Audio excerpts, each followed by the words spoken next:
ready for the next battle.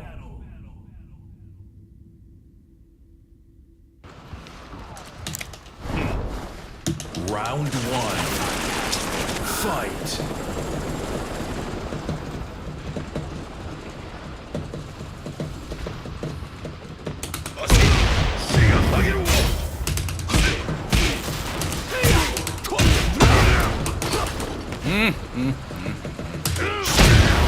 Je te tiens.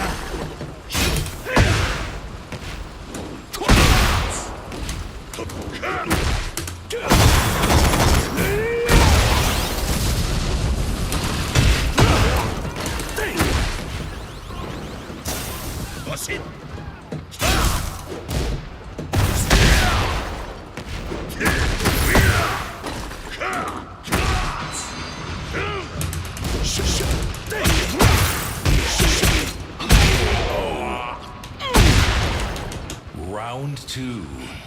Fight.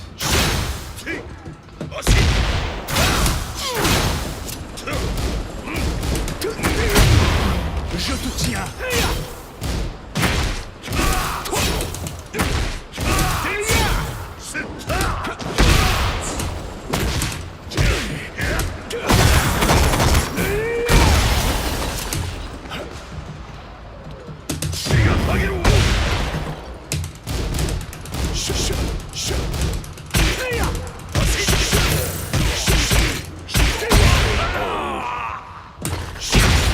Round three.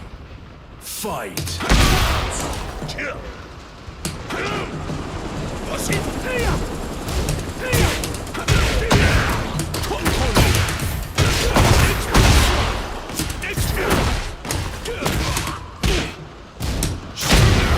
Je te tiens.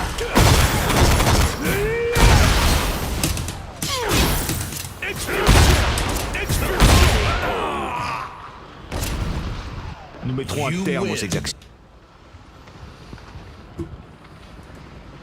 If you comment some horse shit, I'm not gonna take you serious. If you comment some dumb shit, I'm not gonna take you serious. Accepte ta défaite. Tu as perdu d'avance. Round one. Fight.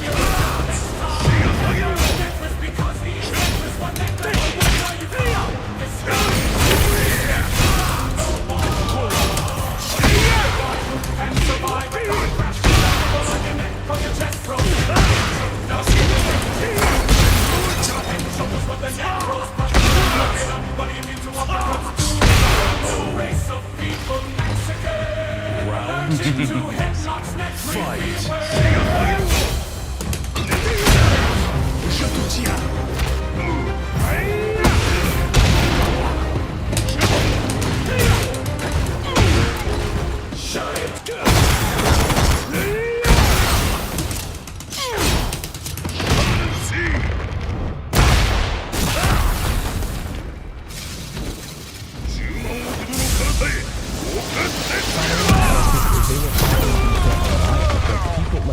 So you have like journalist Barry Weiss and others who will follow him. And he has like 34,000 followers. So like, okay, interesting, right? Interesting that some of these people are already following him, or maybe they started following him in the store. I thought that was curious. Yeah, we're posting Jonathan Haidt, you know, the free Fight. speech author, and so, okay, we'll see. And again, she did quote the Unabomber, Kaczynski, who did have no prior criminal record as far as we know, and authorities are calling Pennsylvania officials to extradite him to face potential murder charges. Also, there is some reporting on Fox News today that he is related to a congressional representative in, I believe, either Maryland. I'm not quite sure. So we're going to see as this unfolds, this story. I think that also, this is not me talking, this is the algorithm talking. I think that he will be a popular story throughout the next couple of months, more because it's an anti-capitalist story. Revenge that is reminiscent of Gotham City, right? Also, he's handsome, and so that's what people are saying online. We will see him more because he's young and handsome. Again, this is not me saying about this. Yeah, I mean, and you've seen, of course, the left-wing support of this guy. There was protests where people were wearing ready for the what is it, next defend, the three word saying that was apparently found on the shell casings. Oh, defend, deny.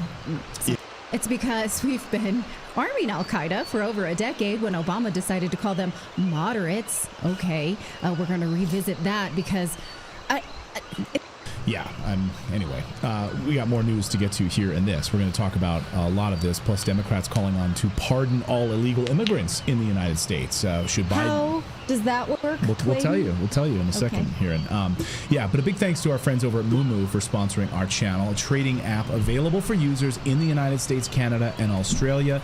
So here's why Moomoo should be your go-to platform, because let's face it, you need something better. First up, zero commission trades, zero equity options, contract fees. Yep, you heard me right. No fees, no hidden charges. Next, if you want to capitalize on the hot sectors like crypto ETFs and others, you can do that right there inside of the app as well. It will allow you to invest in like AI, robotics, data centers, and more. They also have free level 2 data, interactive charts thinking easier than ever to identify trends. If you want to know where the big guys are investing, you want to use institutional trackers to see like, hey, what is Warren Buffett and Berkshire Hathaway investing in? Right there inside the app, you can see that as well. Now, if you're a new user, sign up using our link and make a qualified deposit to receive up to 15 stocks, along with an 8.1% limited APY on idle cash for 3 months, which is particularly valuable right now during this period of interest rate cuts when you can't get a savings account worth anything for 8.1%. Like if you've just got cash sitting somewhere, you want to put it somewhere, you can do it there. Canadian users who deposit $2,000 and maintain a minimum eligible account for 90 days can get a stock cash offer of 200 Canadian dollars. Australian users can get up to 10 free stocks when the user deposits 2,000 Australian dollars and meets the holding requirements. Terms and conditions apply. Don't miss out on these great opportunities. Directed.inc/money. Well, Democrats are calling on President Biden to pardon all illegal immigrants in the United States. And hearing about this, I thought, oh my God, we can actually see this happen. And sure enough, The Nation publishes this piece. Chris Lehman writes a piece of The Nation. President Biden should issue a blanket pardon of all undocumented immigrants. And he says these are our most, Democrats should, go after these people. They're his most vulnerable targets. So they're the most vulnerable targets, is the illegal immigrants. He goes on here and he talks about how, Trump is clearly going to come back and inflict legal vengeance on detractors like Dr. Fauci and others. So we got to get out there and get these sort of pardons ahead of time. Otherwise, Trump's going to go after them. But he says, let me float a modest proposal. Modest. To redeem the use of the pardon power, Biden should disperse it far and wide. Obvious use of it would yield robust moral and political benefits to grant a preemptive pardon to undocumented and documented immigrants now facing the prospect of indiscriminate mass deportation when Trump takes office next month.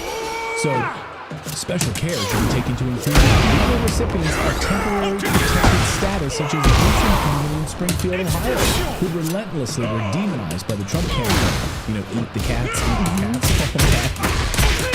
The article just goes on, but this is, basically this is a moral case for a mass preemptive pardon. But then he also admits, quite honestly, and I'm surprised, he says there's the moral piece of this and there's the political piece of this for Democrats. He blames the Kamala Harris campaign for a disastrous immigration stance during this. So the moral stance is protect all of these millions of illegal immigrants, give them pardons, and protect them in the United States.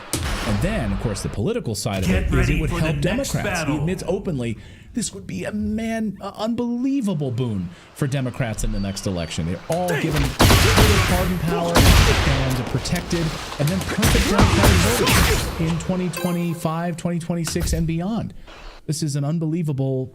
It's an unbelievable Get ready plan. for the next battle. Stupid. That's what it is. For a couple of reasons. One, you have to name people. You can't just say a racial group of people. Two, it's for past crimes, so that immigrants who would remain in the country would be able to be prosecuted on the crimes tomorrow. So that was dumb. You will fly. They come across the border, that was a past crime. So if they're illegal, by all accounts, they're admitting it's a crime. That's right. Part of it. But then tomorrow, they're still illegally in the country. So they could say, okay, yesterday was fine, today not. Also, Joe Biden tried this. He put in place a if people who had been here illegally could stay depending on their criminal record and such, and that was rejected by Congress. So already the law has rejected this. So that's the dumbest flipping thing. Go ahead. But the thing is that they're not citizens. How can the U.S. president pardon it? Like I can see where that's not the prosecutor, but how can you pardon somebody that's not a citizen? He's not the president. Like, Yeah, that's a good point. Yeah. Don't get in the weeds for technicalities and facts. Yeah. So let us know what you think about that in the comments.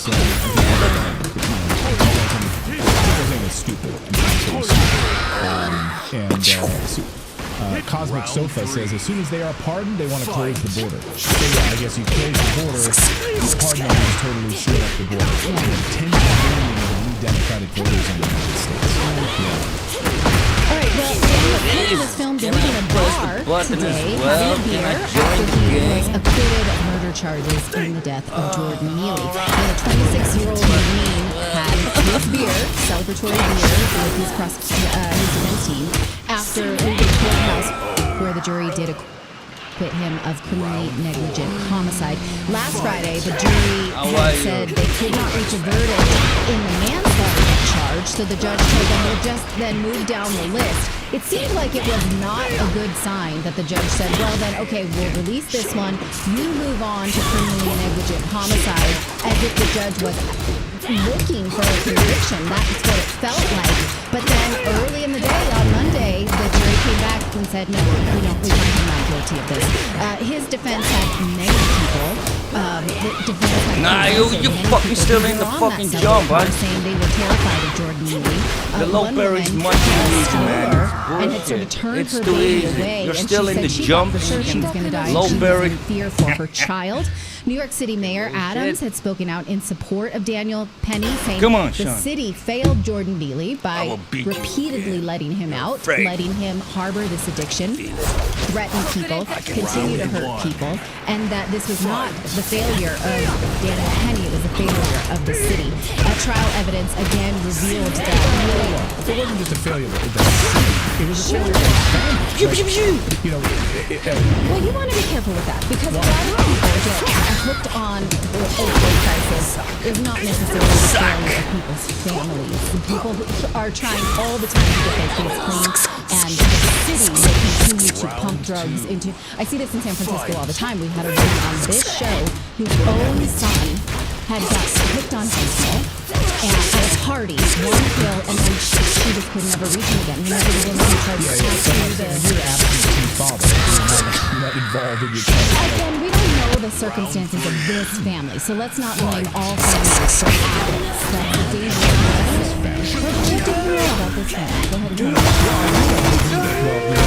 Father who's suddenly now speaking out and suddenly showing an interest in... We don't know what he had done before to keep his son home. And again, we see these addicts who, they escape their families, but even the best ones are trying to help them, right? So we don't know that. So let's be careful about blaming addicts, families, but you make a point about... Just Okay, give up. let's leave that for a second because we are going to get to it. What we're talking about now is that he had synthetic marijuana, K2, in his system, and that was found in an autopsy. Now, of course, Black Lives Matter, what's left of it, does want an uprising in the wake of this verdict. Here is a Black Lives Matter speaker, Walter Hawk Newsom, calling for now black vigilantes to stand up in response to this.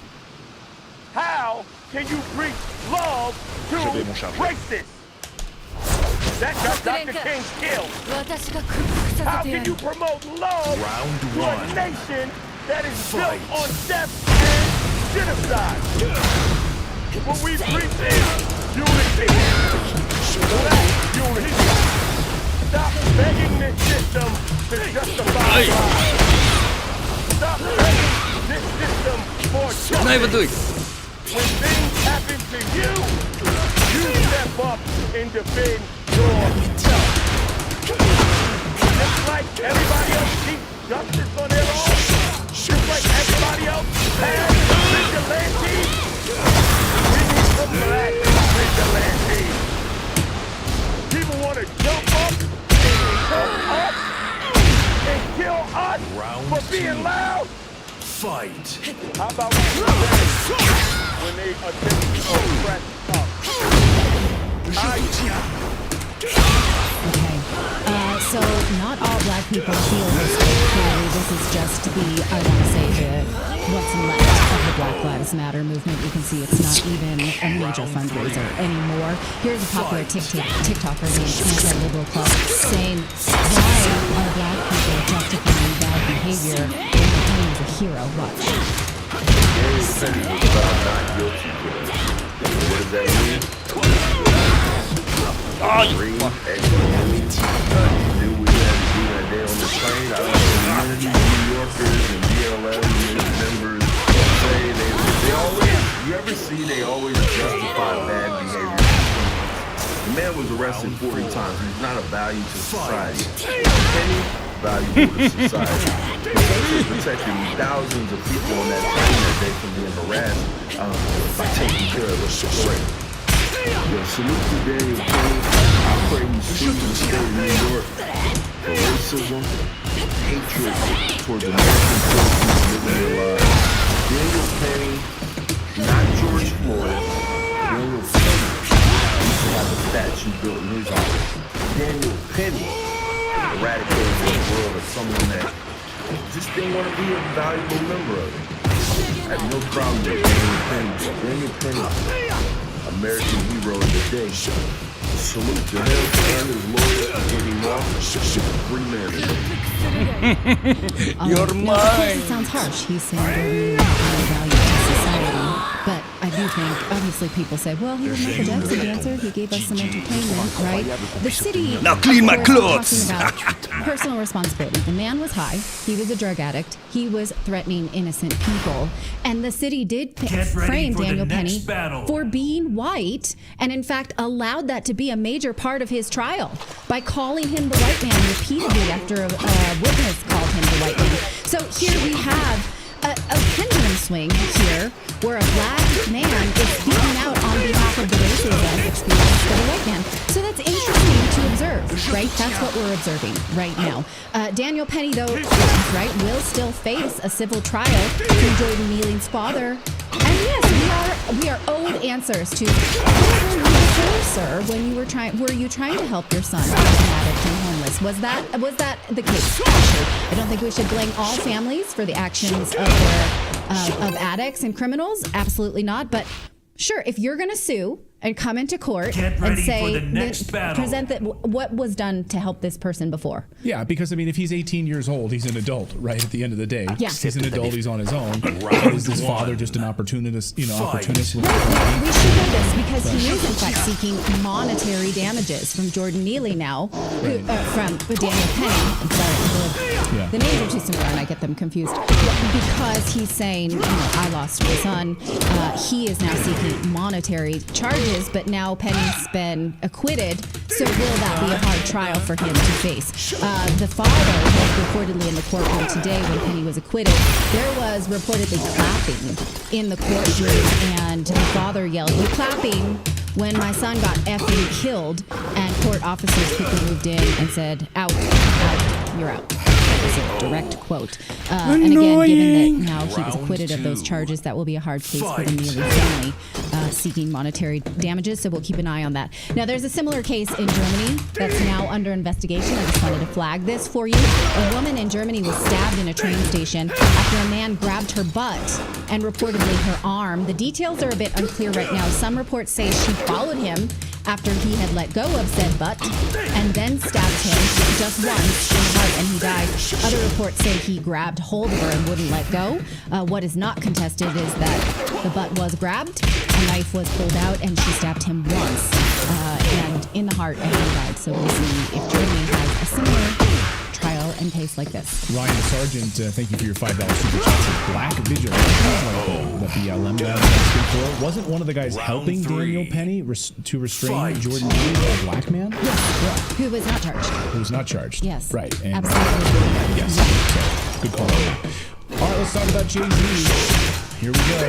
Well, a lawsuit against Diddy has been refiled now to include Jay-Z, the husband of Beyonce, who's really Carter, and of course, watching, waiting for the Carters to implicate Diddy's sex and or ring of power. Is this the first shoe to drop here? The suit filed by an anonymous plaintiff claims that Jay-Z also raped her when she was 13 years old. This happened after the VMA Awards. Now, we've heard of this case before. It revolves around accusations after the Video Music Awards back in 2000. The case originally mentioned Diddy and a male and female celebrity who were unnamed at the time. It's curious why they were left out of this at the time. Well, the lawyer says why. He goes on to, we're going to take a look at his statement. He says, originally we filed this anonymously and went to Jay-Z's lawyer. And we were going to allow him to remain anonymous because we wanted sort of off-the-books mediation, but it's Jay-Z who countersued us and sued us for. So let's take a look because the case we've talked about this before. Originally had male and female walk into the room while Diddy was doing the sexual assaulting.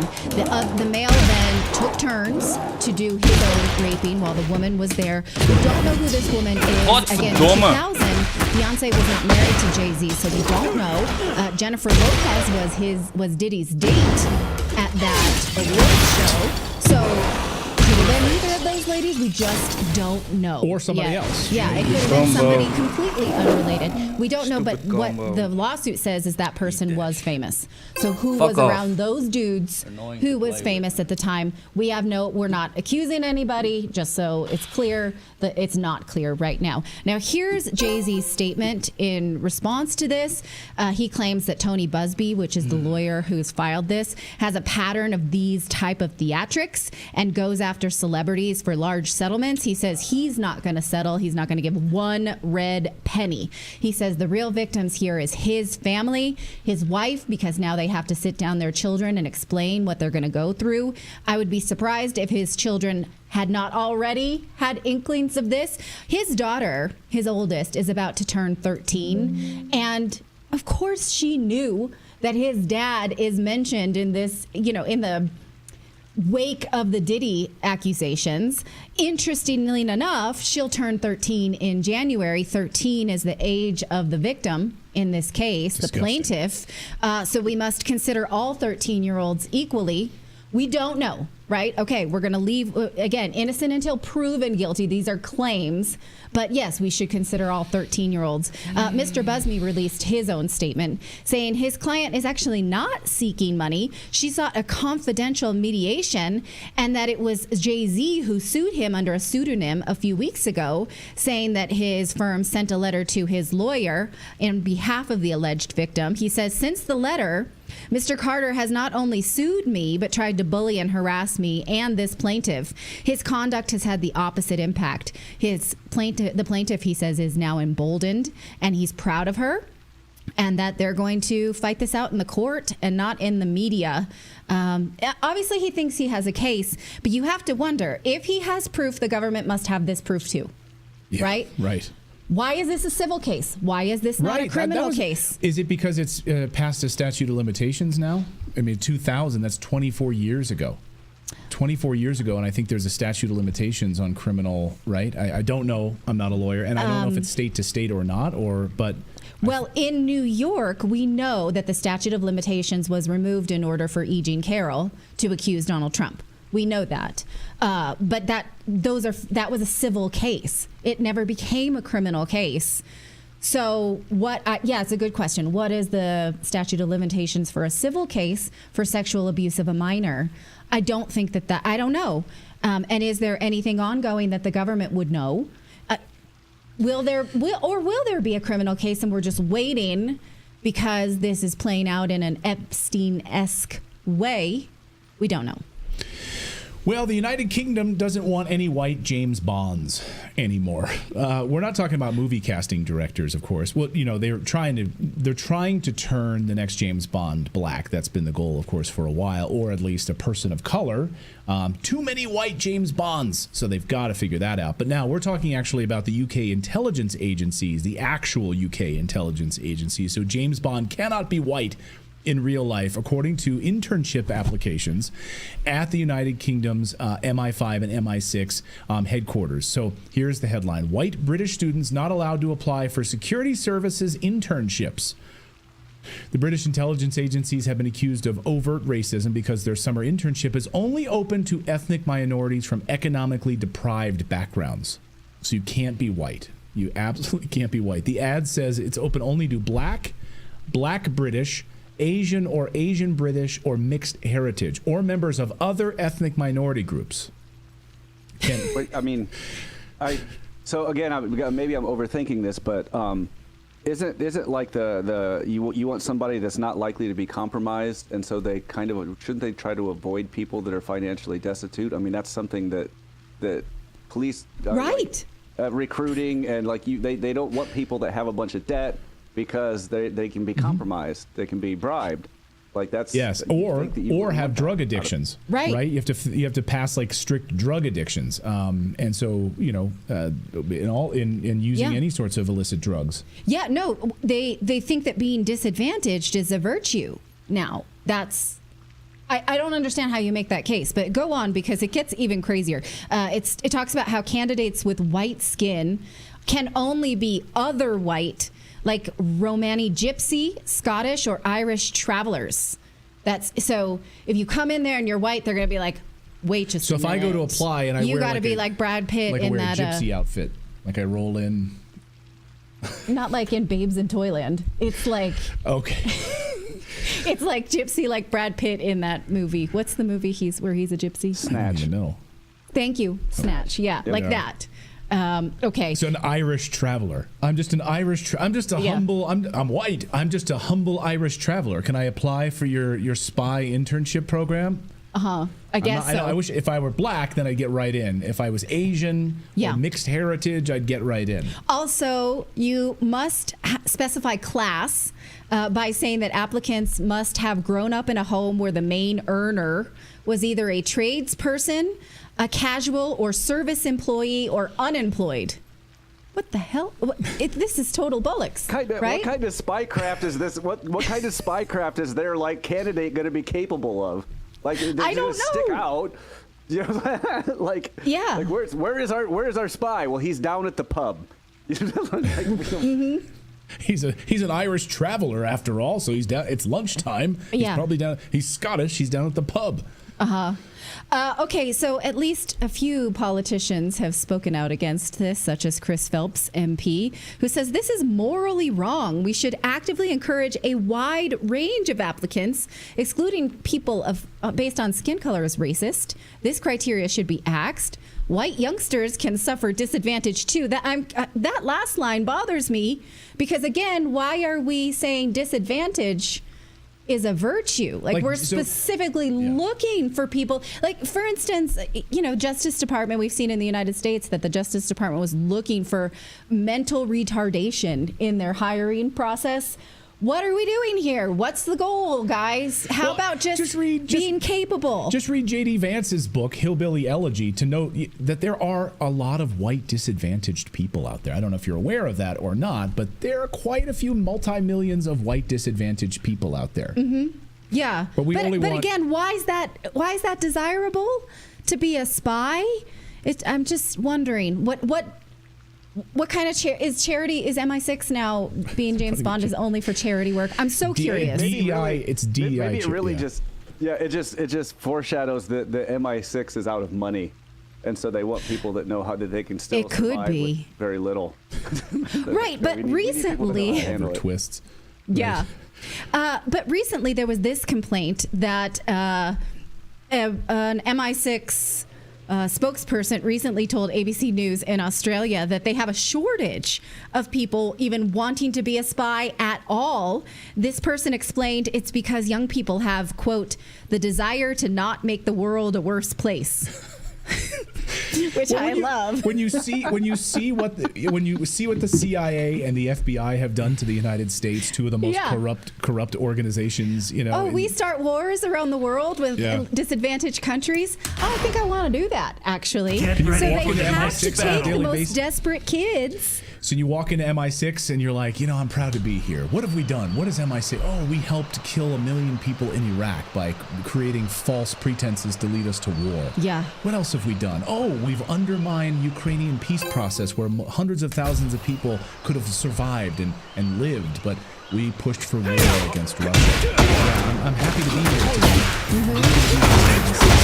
Right, so that's why, I mean, that seems like because they know they have a hiring crisis, they're just going to take the most disadvantaged kids and take advantage of them and make them do, they're basically making stormtroopers, right? Yeah. It's like FN 2187. That's what's going on here. If you, let me know if you see it any other way. Well, we're going to get to Syria now and how the United States is back to Cuba, and that's led to total collapse of the government. And now we're rooting for Al-Qaeda. Yay! We're going to talk with our favorite journalist, favorites, Kavorka Almasi, coming up. But first, we want to remind you that this show is brought to you by Lear Capital.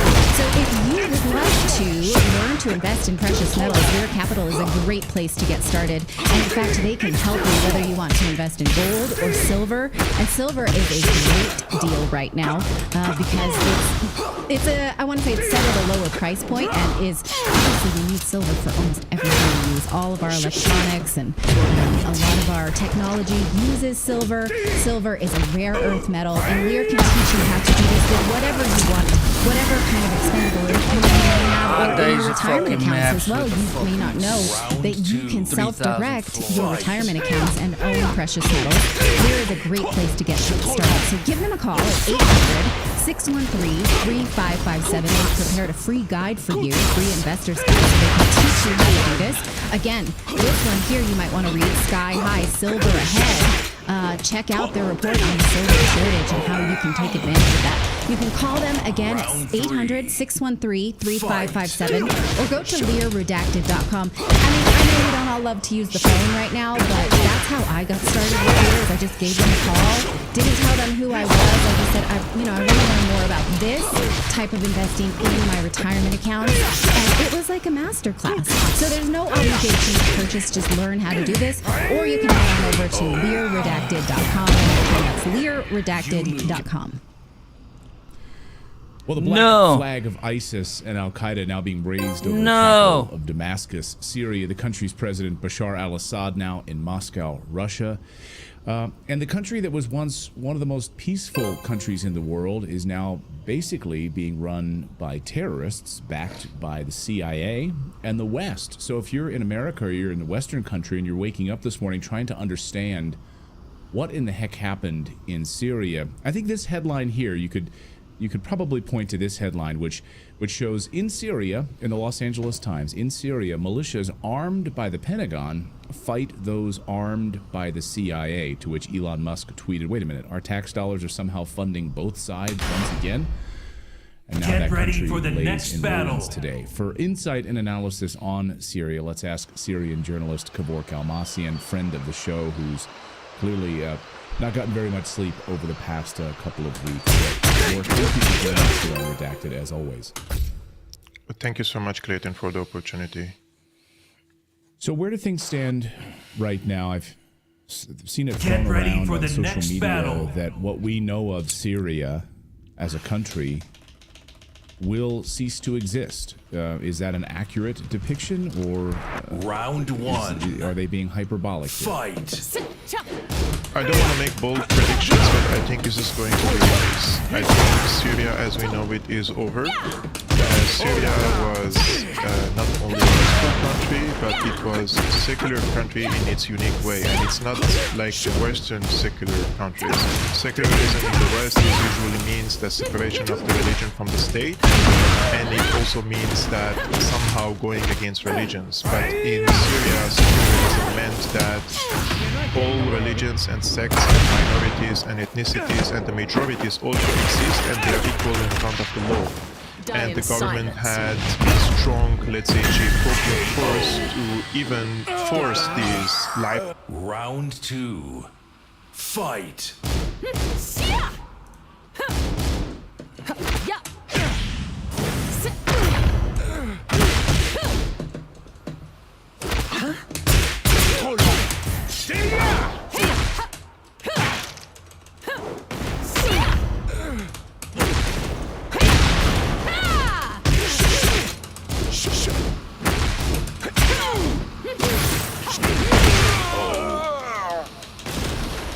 Round 3. Fight.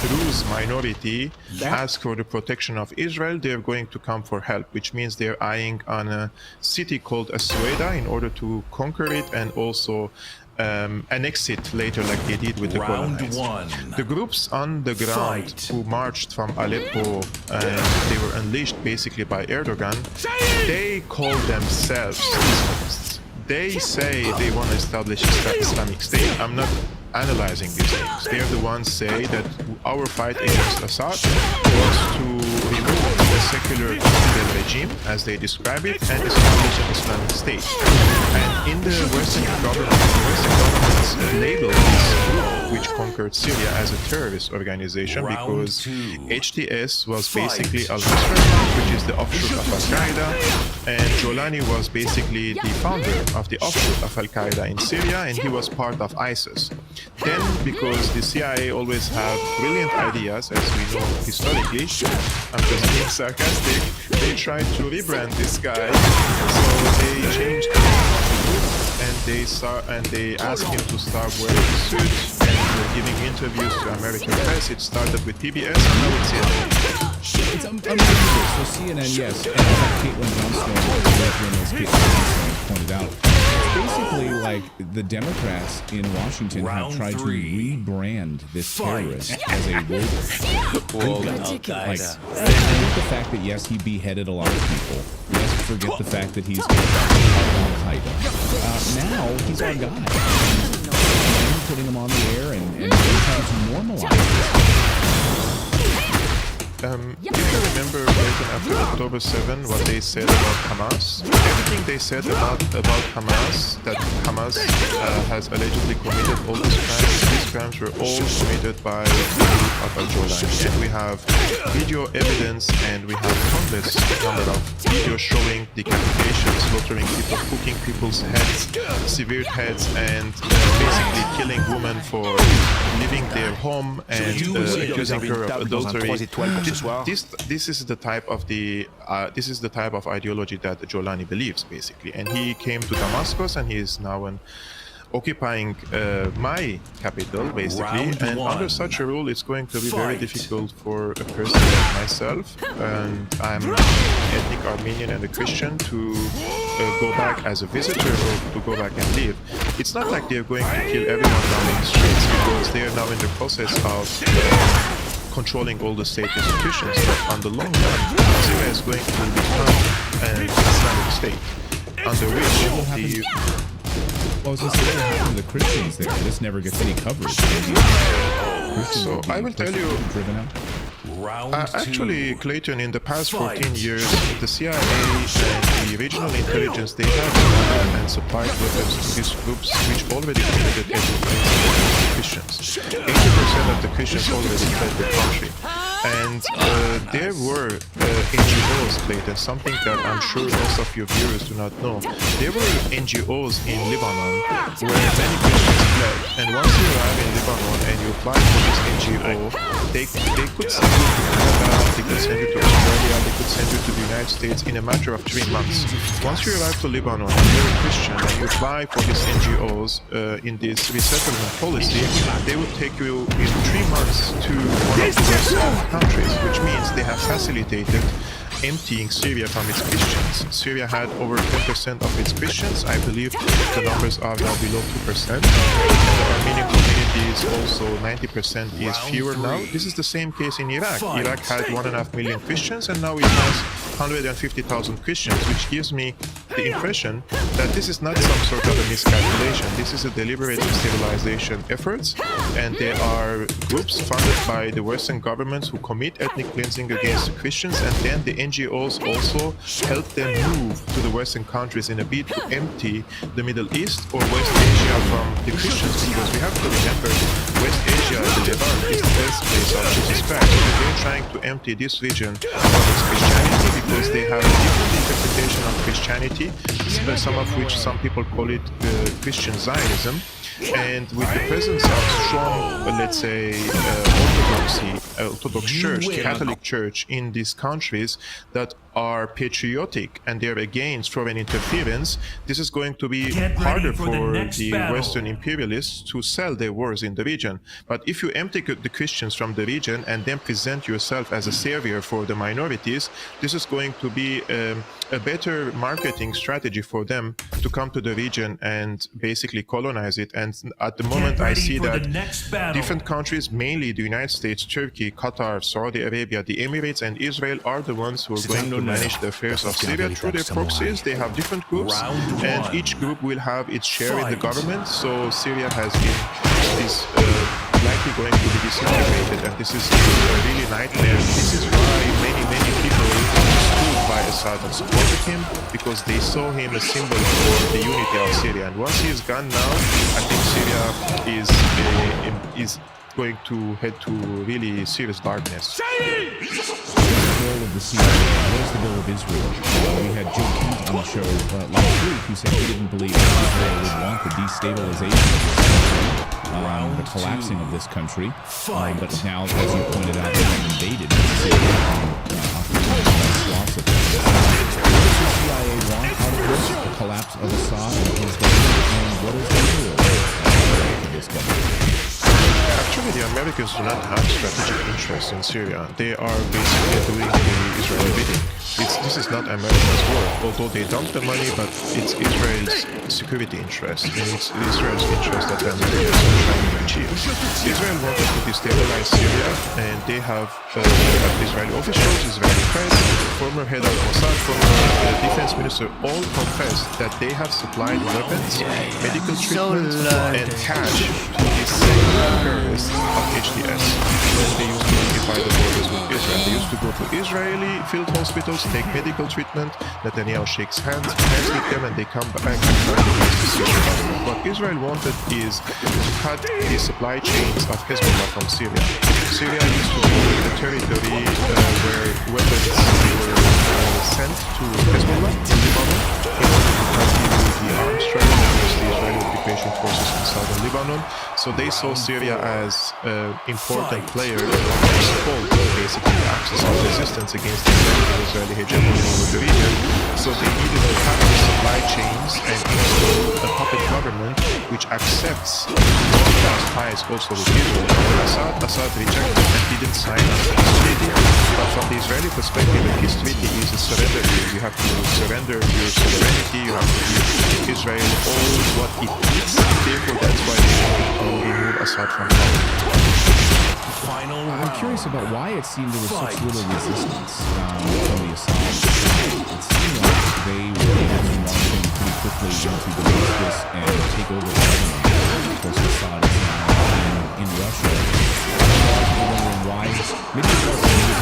To my mind, it wasn't. It was a big deal. It seemed like there was little resistance, and there wasn't much of a fight. Actually, very good question. This was something that I was thinking about for a long time. I think when the first attack on Aleppo happened and the Syrian army was captured, the decision was made to retreat and to redeploy, but they didn't want to lose all the territories. But once the attack happened, there were agreements between Turkey and Russia which disallows such type of attacks on the Syrian army. So Assad flew to Moscow for talks with Putin, and it seems something was cooked there, and probably Putin told Assad that there are going to be major changes in Syria, and Syria and Russia, Turkey, and the rest of the regional countries have come to the conclusion that this has to be solved quickly. So what happened, basically, he returned to Damascus, and the opposition, which they call it in the press opposition, this HTS, they were already in central Syria. And decisions after decisions were made by the higher command of the Syrian army to retreat. They didn't fight. And this gives me the indication that probably there was a tacit coup from the army that they didn't want to follow the orders of Assad, or Assad himself ordered the peaceful, let's say, retreat of the Syrian forces to Damascus. And once they arrived to Damascus, another order was given for them to lay down their arms. And at night, he fled to Moscow. And this is something I believe was unbelievable for many Syrians to see Assad leaving the country. And many people who believed in Assad for being this symbol of resistance against American hegemony has crumbled. And many people were very disappointed by this. And many people now call him a traitor because they expected him at least to stay in Damascus and follow his constitutional duties and just tell to the people honestly that there is a deal and this is above our capacity to resist. If the international powers have agreed, let's make a deal, 6 months transitional period, and we hold new referendum or elections, and then I leave. But he didn't do that. He left at midnight to Moscow, which was very, I would say it was humiliating for himself as well, because then his name in the history will not be written in the best way that he may have wished for. Right. I'll get you out of here on this, Kevork, which I know you haven't slept in many days. You've been sharing photos of your old neighborhood where you grew up in Syria and your family. Just your thoughts as you see these images and these individuals walking through your old neighborhood where you go to school. Actually, it's very heartbreaking. Many people do not understand because they see Syria as just some other political file that they are analyzing and claiming to be pundits, you know. And this is our homeland. This is our place where I was born and raised, and memories. And seeing that Syria is changing in front of my eyes from a place where it respects multiculturalism, the real multiculturalism, and not engineered multiculturalism from political force. Syria has been a melting pot for different civilizations and cultures and religions and ethnicities. And seeing now my country is occupied by this internationally designated terrorist group. On Jolani's head there is $10 million bounty, and he's just moving around like and accepted by everyone, and he's now diversity friendly, and he's now probably next year he's an ally for the LGBTQ community. I mean, the rebranding is really, yeah, it's serious. I mean, if you see the rebranding, you know that this is democratic rebranding because they're using the same terminologies that they always use to sell their narrative, diversity, multiculturalism, this and that. Jolani himself doesn't believe in multiculturalism and doesn't believe in all these things. But he's a Scrooge, he's a proxy. So the US considers Jolani, according to the former envoy of the US to Syria, James Cherokee, as an asset for the American strategy in the country. So they all used him to completely destroy Syria, and now once he reaches to power, they're trying to disintegrate the country. This is what foreign powers do, basically.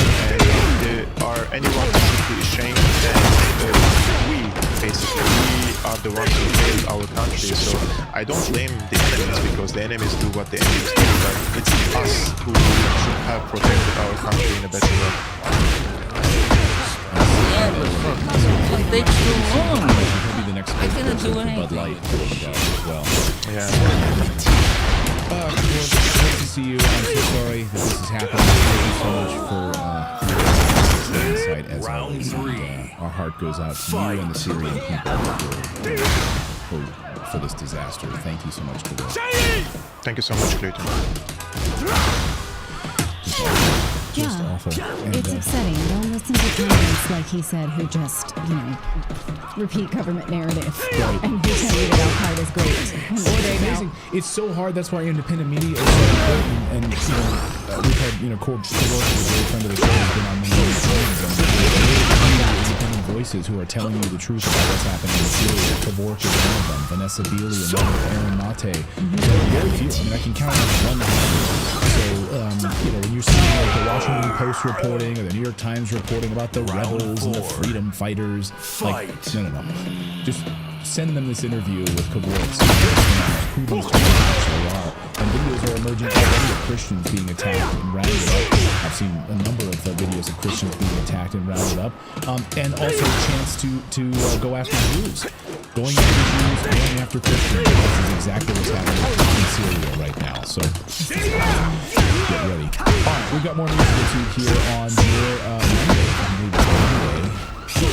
Coming up, we have a guest who's been in an investigation in Iceland, which you may not know is ground zero for gender ideology. Iceland has had self-ID that allows men to enter into spaces for a long time, while the rest of the world maybe doesn't pay that much attention. A gay man, the first gay man, is under investigation for saying that men should not breastfeed, but that's a perversion. That's something. Anyone who is a woman who's ever breastfed and sees a man playing with a baby like that should be outraged by this. A gay man says, this is not what gay is. That's not right. We speak out against this, and now has suffered consequences. So we're going to talk to him. First time interview guest I've been looking forward to speaking to for a long time. Awesome. Yeah, I mean, this is why so many gay Americans voted for Trump this time. They were sick and tired of this ideology co-opting their movement. Framing them as perverts. Right. And that's exactly what they tried to not during the gay rights movement, which should have been said and done, but apparently is not. But first, if you're tired of scrolling through like YouTube and finding like mind-numbing content that is not helping you or advancing your brain in any kind of way, you've probably been there. Don't waste the precious little time you have with that nonsense. Instead, why don't you try to learn something new and inspiring? And that's why I'm so excited that Hillsdale College is offering more than 40 free online courses in the most important and enduring subjects. You learn about the works of C.S. Lewis. C.S. Lewis wrote his book, Mere Christianity, a number of years ago. Like, what was the transformation that led him there? You can learn all about that. You can learn about the story of the book of Genesis, the meaning of the U.S. Constitution, the rise and fall of the Roman Republic, the history of the ancient Christian church, all with Hillsdale College's online courses, and they're all free.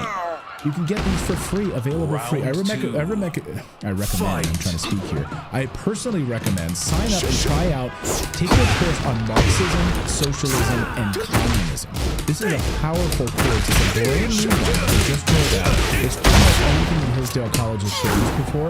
Over the course of 6 documentary-style episodes, you're going to hear from Hillsdale professors of history, politics, economics, as they look at the history of Karl Marx's life, his writings, the misery and brutality of the Soviet Union, the atrocities of communist China, and the proliferation of cultural Marxism now in America. Like, how do you stop it? You don't stop it until you understand it. You have to understand it. And so you can go right now and check it out for free.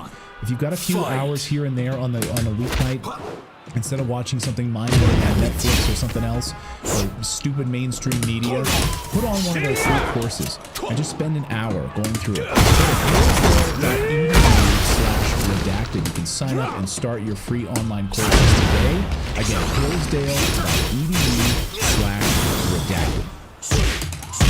A politician in Iceland is being investigated by the government for saying that men can't breastfeed and other gender-critical posts. What we're talking about when we say gender-critical is people who refuse to believe that trans people are anything other than their biological sex. Well, Elder Christensen is a gay man who has spoken out about gender ideology for years now. He was a candidate in the recent Icelandic elections, and he says he's under investigation for his online posts, which are being called hate speech. Of course, we know hate speech is a Trojan horse to take away free speech, so he joins us for the first time on Redacted. Thank you so much for your time.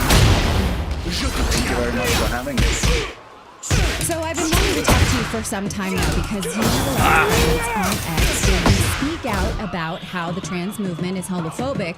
Now you're under investigation for it, so tell me about how you earned yourself this investigation. Well, I think it's because the organization and the queer gender movement in Iceland probably didn't take me seriously. So when they found out that I was running for parliament in the election that happened just last week, I think that was maybe a little bit of a wake-up call for them. You're not then making any moves, waiting for me to do it. So your main platform, though, is that trans ideology hurts gay people. He's only attacked. Finally, some fucking action.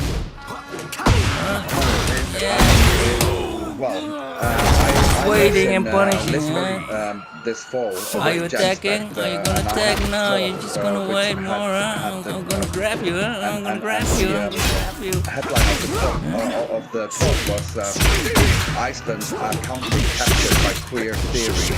How self-ID, the dangers of Grab you, huh? self-ID. I'm gonna grab you, I'm gonna grab you. What I did there was I demonstrated how captured the whole Icelandic state and society really is by all of this. Oh, you got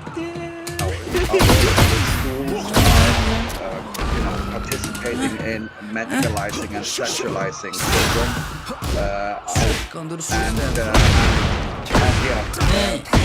parliament and legislation, they are also starting to legislate that men can give birth to children and legislate to remove words such as mother and father.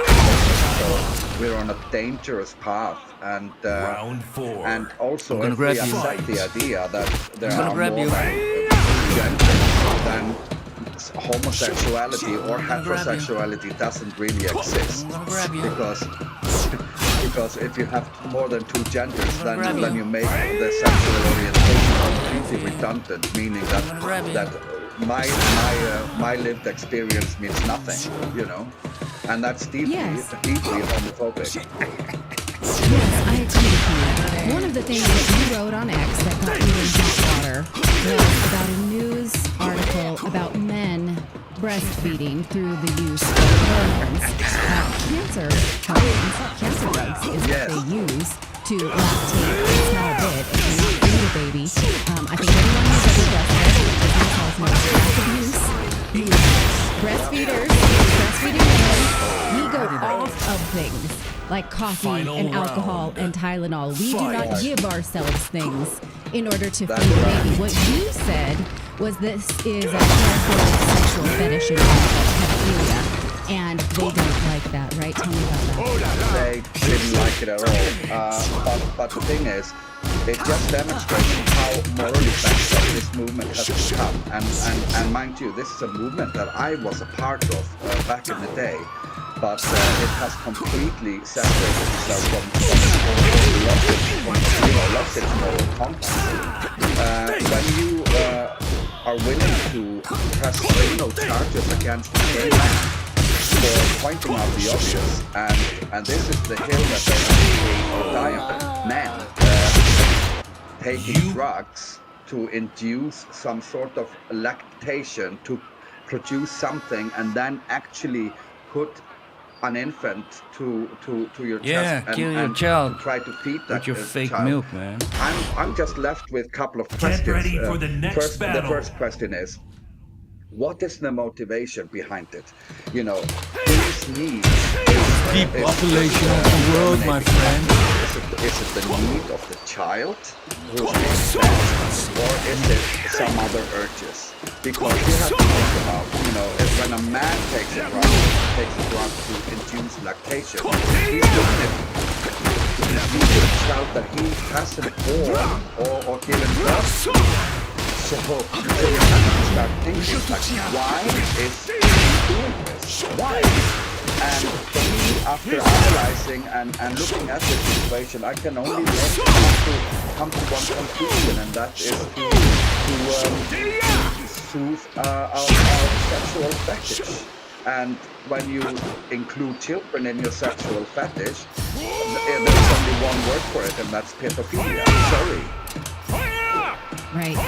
And so the group that's accusing you was actually had a prominent member accused of sexually harassing children and sexual assaulting an impaired person in 2022. So there is capture of perverts in these groups. And so it's rich that they should still have the power to bring down someone else's private life, don't you think? Absolutely, and when that case came about, although the person was kicked out of the court or council or whatever they call it that he was a member of, the media started talking briefly about this case, but that got hushed down very, very quickly, and the organization got very, very angry when the media actually called this person a man, which he is. And so the media started talking about the person as a woman has been abusing children, etc., which is completely distortion of reality. Get ready for the next battle. Yeah, and now you hear nothing about the case. Everything is just covered up, and this is how it has been for quite a long time. We have self-ID laws here in Iceland. I know of one convicted pedophile who was convicted as a man and has now had his gender transition and is now roaming society free as a woman. And no one is batting an eyelid. That's terrifying. Now what is it here with an investigation like that? Could you be criminally indicted for this? Do you risk jail time? What are your lawyers saying? Fight. Well, according to everything and what I see is I can risk up to 2 years in prison if convicted for that paragraph, the 233rd article of the Criminal Code, which covers hate speech. So if convicted, I can face up to 2 years in prison. But I would like to add, we have 2 other people. I think third person just in 6 months, the organization launches attack and bring criminal charges against via the police force. One of them is the first high school teacher who simply just stated that there were 2 sexes and we should not affirm delusions of adolescents or adults for that matter. The second one is a secondary school teacher, and she is now also being charged. I assume the charges have been brought against her, and now the latest case is me. But this is the first time an LGBT organization or this organization launches an attack on a gay man. So that's wild. The thing is, the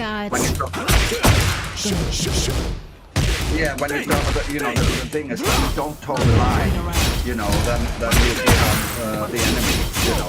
It's a little bit like you are dealing with a cult here, because if you don't toe the line, you get excommunicated from the fold, if you like. And people are told not to talk to you, socialize with you anymore, and you are completely shut. So what I'm seeing is I'm seeing the same symptoms out, but very few to speak about it. Right. Now I think those of us who have studied the trans ideology movement. I am Steve, and you cannot do anything. For these free-range laws that will give them access to single-sex spaces. I don't think we realized that Iceland was also a fertile ground for getting what they call rights. Iceland is actually was, I believe, the first country to introduce self-ID, maybe after Malta. The thing is, Malta and Iceland both are small European island countries, both with population of only 400,000 people, so everyone sort of know each other. And funnily enough, I have actually lived in Malta, so I have experience from both countries. Malta is a deeply religious Catholic country in the Mediterranean Sea, while Iceland is not as religious in its approach to life. There are some issues going on in Malta when it comes to money laundering and corruption and stuff like. Arming Al Qaeda for over.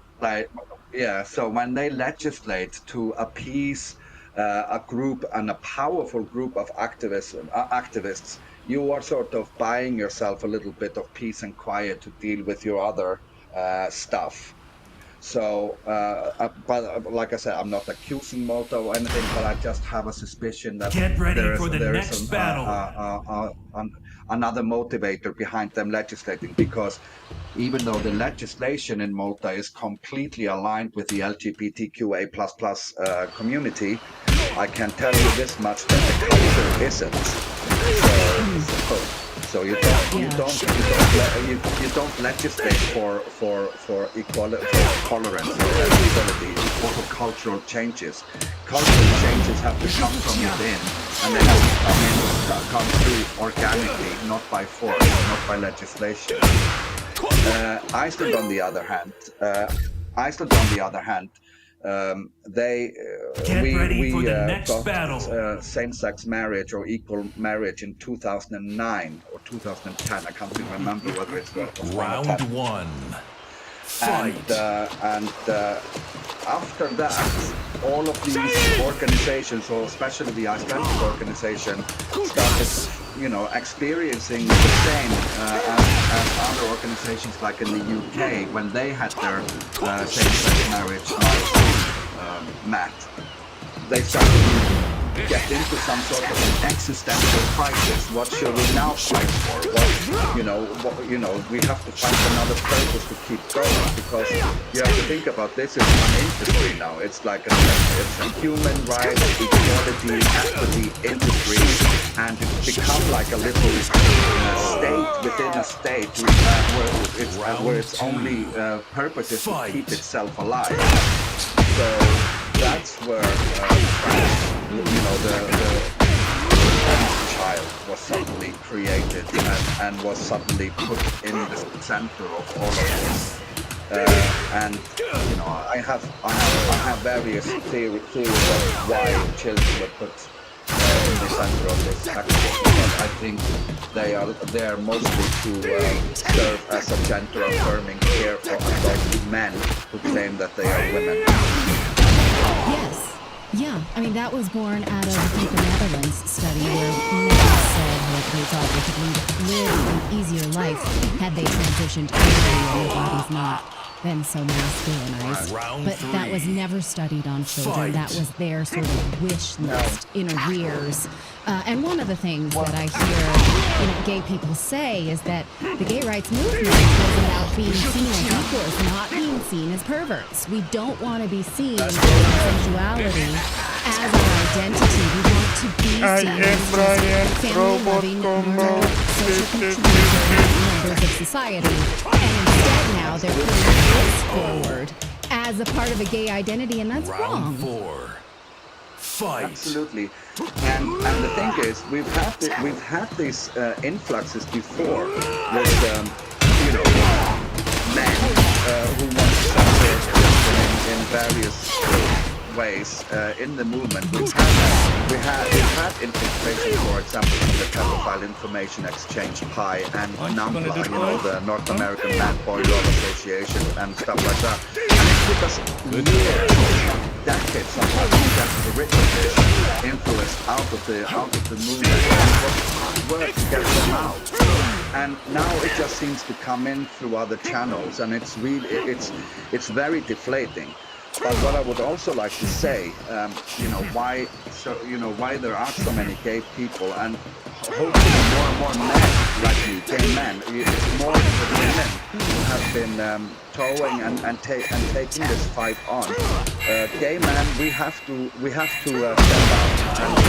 step up the game, because if you look at how they are trying to diagnose these so-called trans children, you have to think about your own childhood. When, for example, I do it myself. If I was growing up now, I'd so easily cause of being, that I would have an adult saying, "Oh, you're just born in the wrong body. We can fix you." And me as a 10-year-old, I wouldn't understand. I would just say, "Oh my God, you can fix me. Okay, great," and I would go along with it, because I was a feminine boy.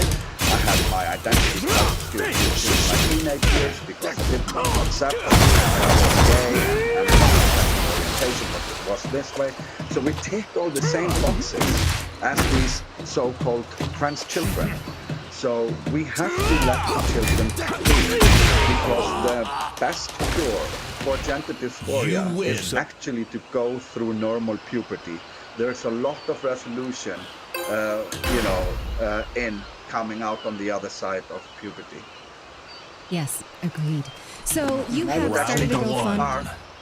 Fight. I would actually go so far to say that blocking puberty is a human rights violation, because a normal puberty is a human right.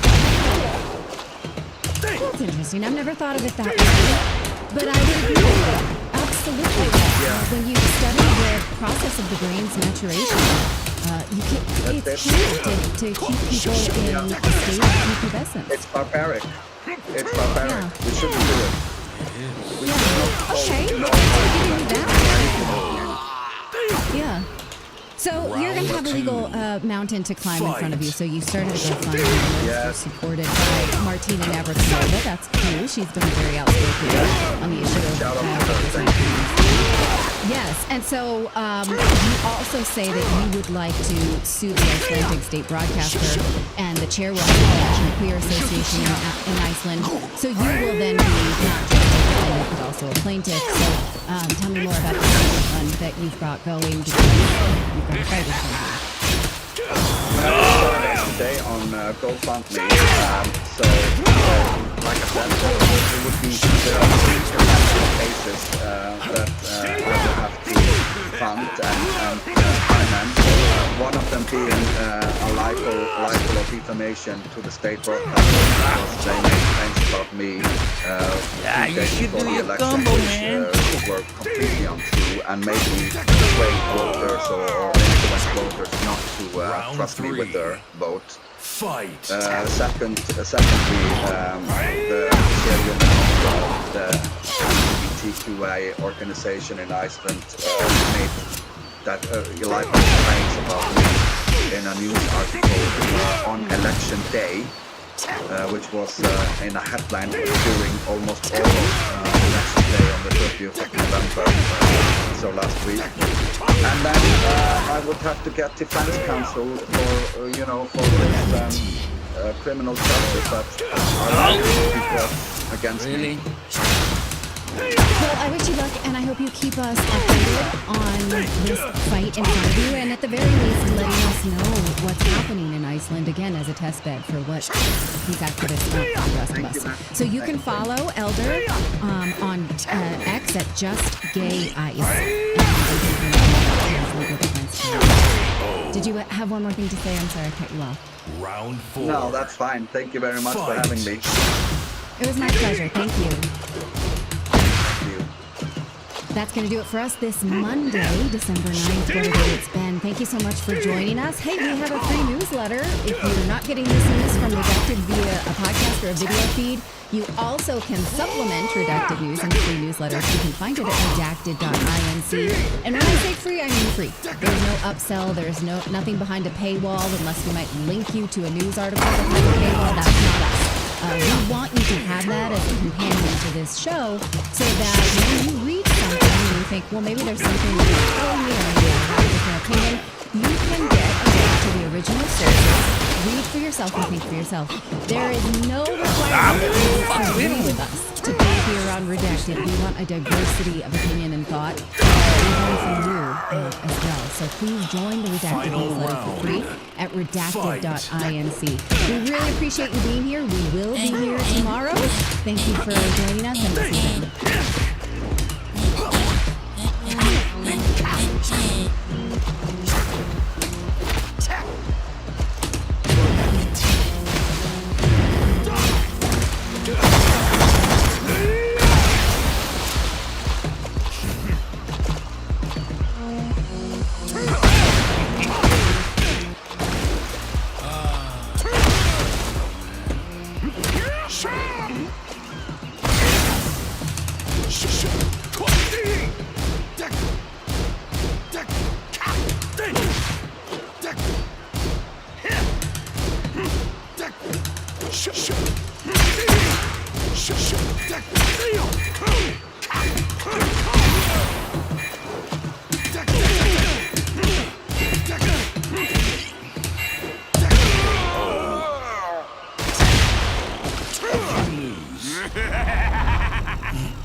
Je vais m'en charger. Round 1. Fight.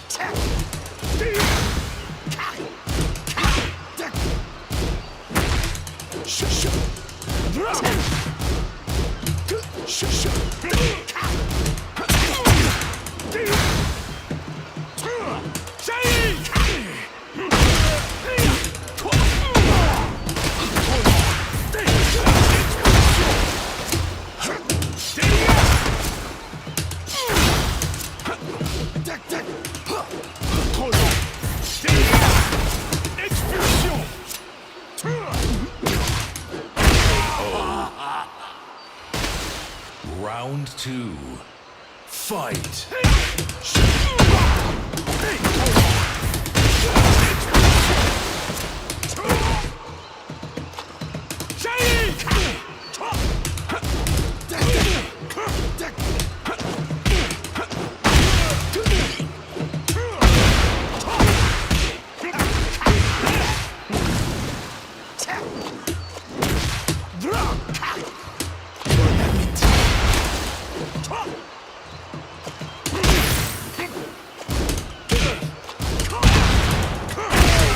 It's so fucking annoying. Round 3. Fight.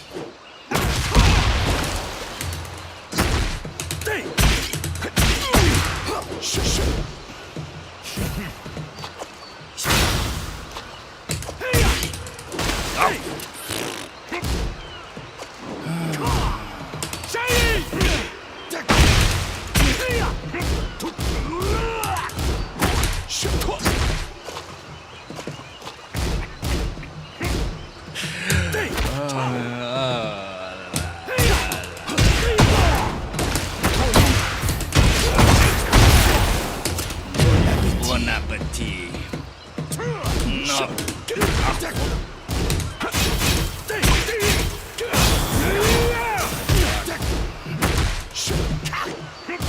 Ah, fuck.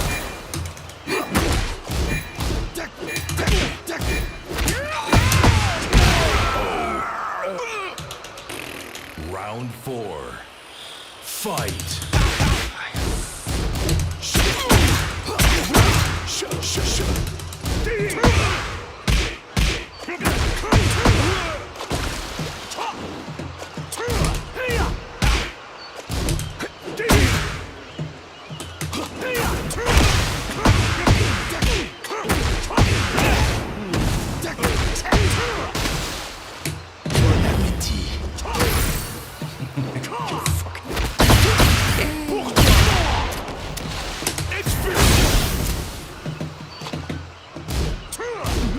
Ah, dus iets, jongen.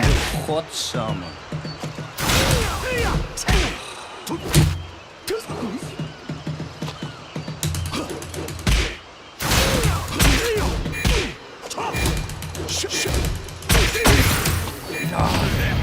Good, thank you. You fucked up.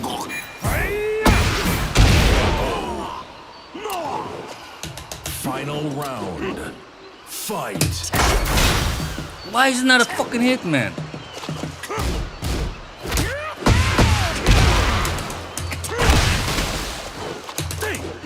Ah, of course it's a fucking stun.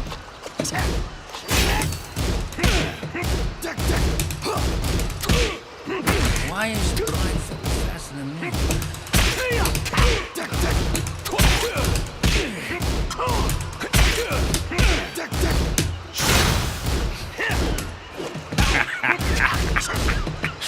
It's fucking annoying. Hey, what?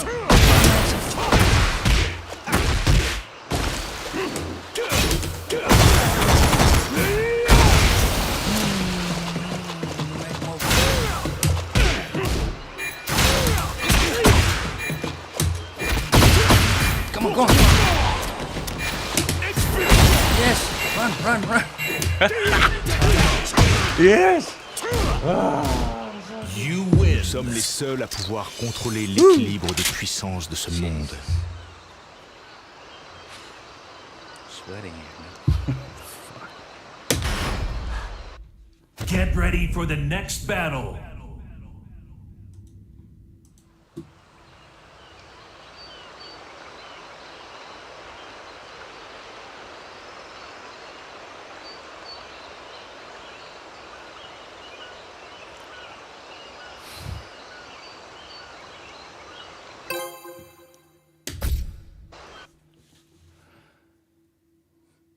Get ready for the next battle. Je vais m'en charger. Round 1. Fight.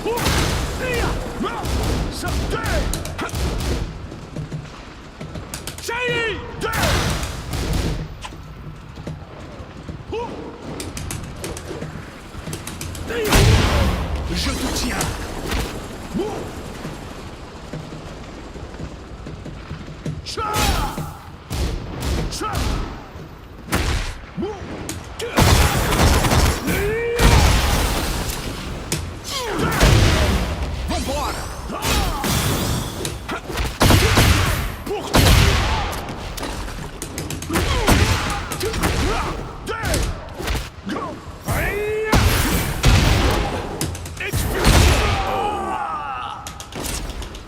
Round 2. Fight.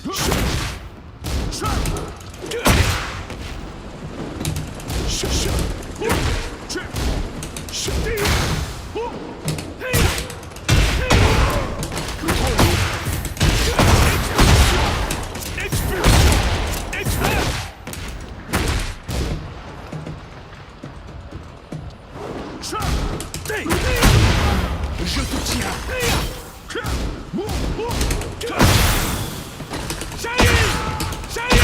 Oh. Round 3. Fight. Je te tiens.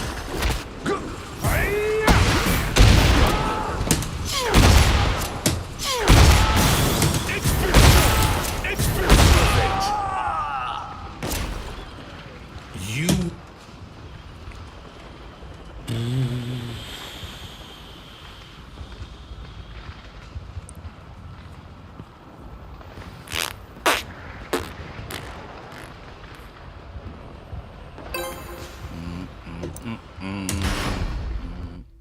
Get ready for the next battle.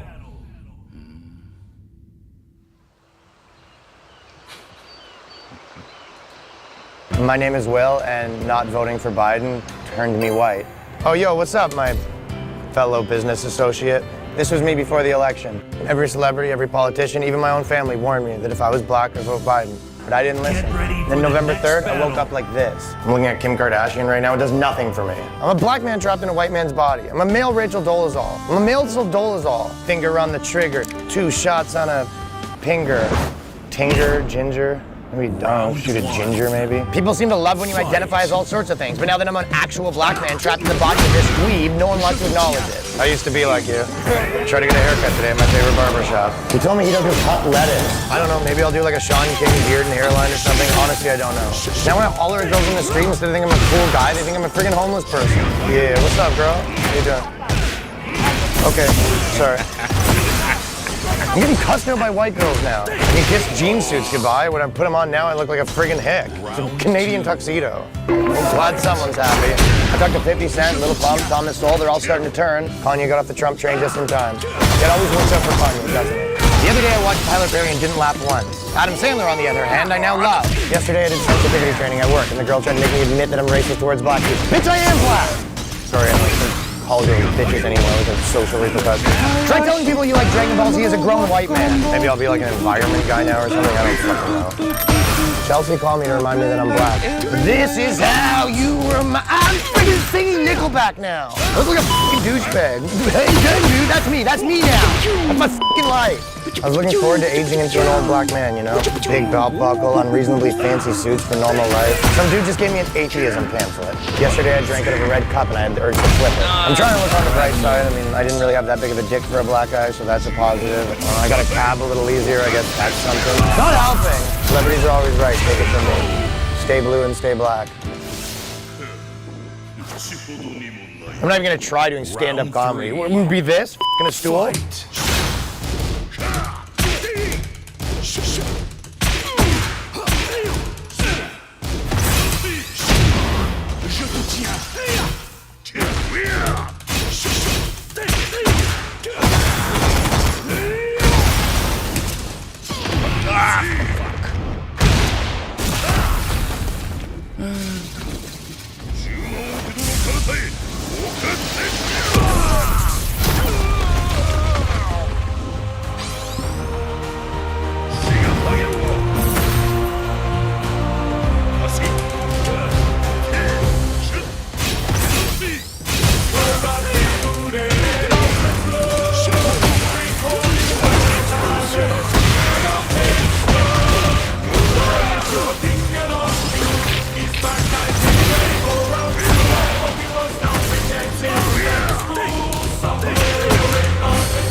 shit! Too slow!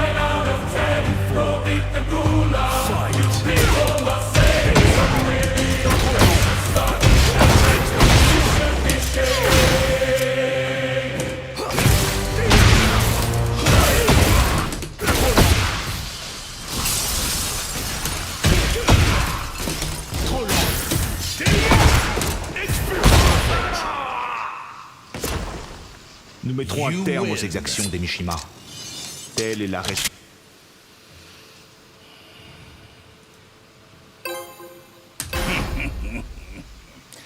Brave soul.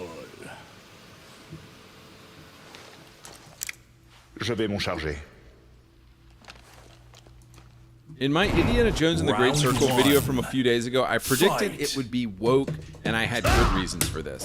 The developer, Machine Games, has gone down a rabbit hole, becoming more and more progressive and gay. Wolfenstein 2014 was good, but Wolf 2017 was ultra woke, making it all about feminism and black lesbians with a cucked and useless BJ Blazkowicz. Then they made Wolfenstein Youngblood in 2019. Do I even need to explain this? Abortion is a video game. Then there's the fact that Microsoft has pushed in its companies and game titles all year long.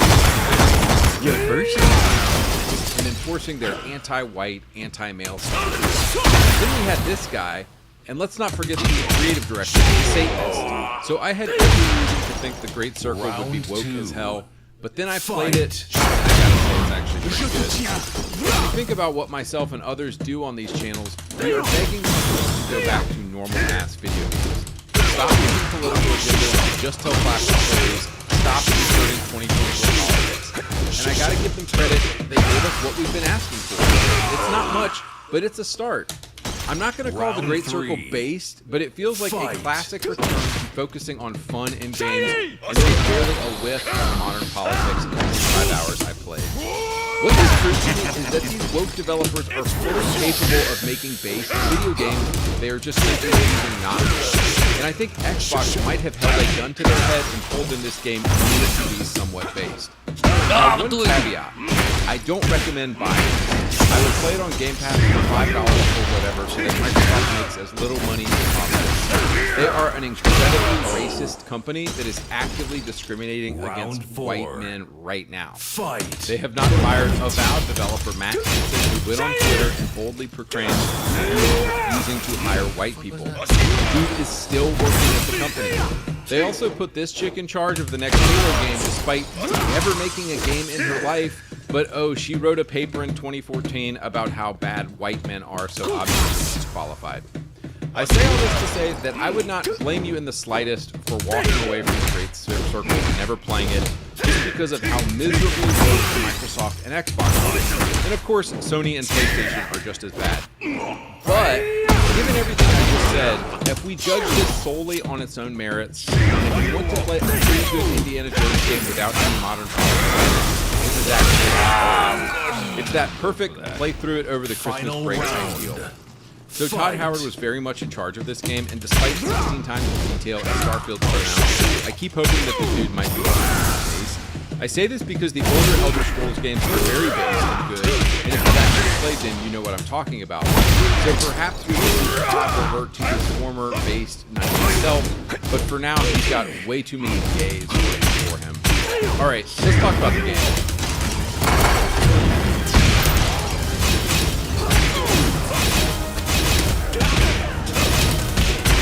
There are some Let's Plays of this game that go 13 hours long, but cutscene only videos go 5 hours long.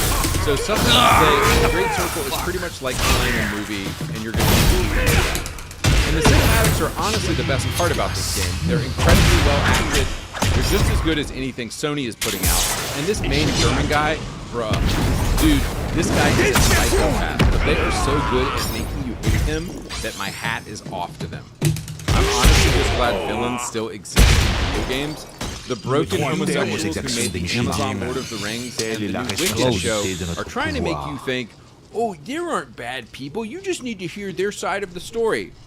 Emmerich Voss is pure evil, and he's a Nazi, and the Nazis were evil. So it's good to see a pure evil character on screen, and the game doesn't even try to give him a redemption arc at all. The gameplay at its simplest is like Firewatch or Soma.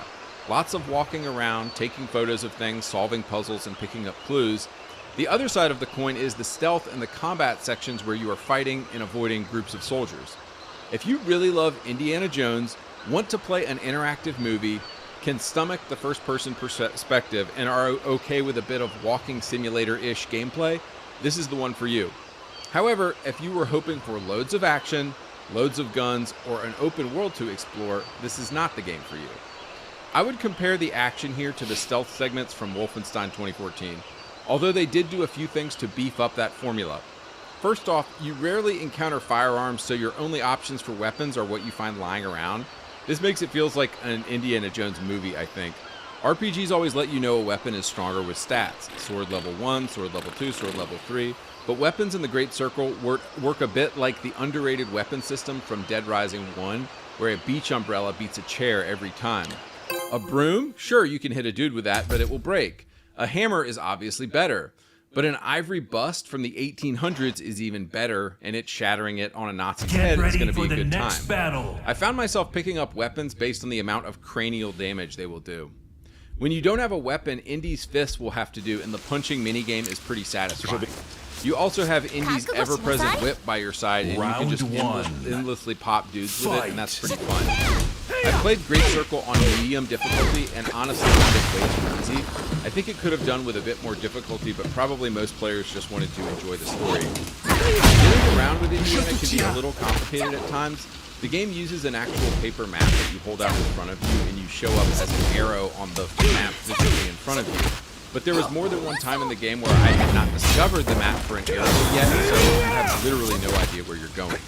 I want to talk a bit about the story in this game, and you can decide if it's true or not. The game starts with the exact opening from the Raiders of the Lost Ark, except it's semi-interactive. If the game had gone woke, you know they would have made the two guys helping Indy at the beginning white or something, but they didn't, so that's a good sign so far. Next we cut to Marshall College, where Indiana is a professor and there's been a break-in. You hear him mutter under his breath, "Kids, vagrants." Dude is a grumpy old man, and I'm here for it. While the voice acting by Troy Baker in the game is really good, you do get the sense he's using every ounce of energy to hold his voice in a microphone like this. So inevitably, the voice acting just lacks range, in my opinion, and you can tell it's not Harrison Ford. Marcus was another character I was pleased to see they didn't turn into a black girl-boss lesbian. No good signs. As he's leaving for Italy, Marcus tells Indy, "You can't run away from the problems." Indy responds, "Watch me." Very toxic masculinity. The game's intro to combat and your first mission involves scaling the walls of Vatican City, and this is where you meet your homie Antonio, a priest. So this is another kind of base thing about this game, is that you dress up as a priest for the game's first few hours, and nobody in this game is at all. Round 3. In fact, I would say Great Circle has a great deal of respect for religion, which is nice to see. Indy even says God be with you as he's passing through scripture, etc. The whole first area of the game involves him sneaking around Vatican City, getting a camera, and basically solving archaeological puzzles. About halfway through Vatican City, you meet the main character of the game, Gina. Round 4. She's a reporter pretending to be a nun, and you are an explorer pretending to be a priest. Indiana immediately sniffs her true identity out, and this tendency to lie about who you are kind of brings them together. Aside from her primitive haircut, and there will be times you'll look at her and just be like, oh, she's not right. But I would say in general, Gina is pretty attractive, so that was nice to see. Because we are in 2024, the game definitely has some girl boss stuff here in the character of Gina, but thankfully she never competes with your role as the male lead of the game and the story. Predictably, the two of you fall in love, and it's a pretty good romance story. I would compare their dynamic to Brad Pitt and Angelina Jolie from Mr. and Mrs. Smith from 2005. Kind of two badass people who complement each other. It's pretty good. You're not going to see that Dial of Destiny garbage where the new chick is constantly upstaging Indiana. This is more of a deal where the two of you are partners and help each other out and sometimes double cross each other. The game is a nice return to form, Dragon Age. Anyway, it's a nice return to the original films, and thankfully they have left Dial of Destiny in the dust because that Girl Boss movie was awful. There was a couple scenes in the game where I was like, man, they really made her look not hot. There's also kind of a girl boss character you meet later on who's the leader of her tribe or whatever. The main bad guys in the movie are, of course, the Nazis, and this dude, Emmerich Voss, is the main bad guy who is chasing you for the entire game.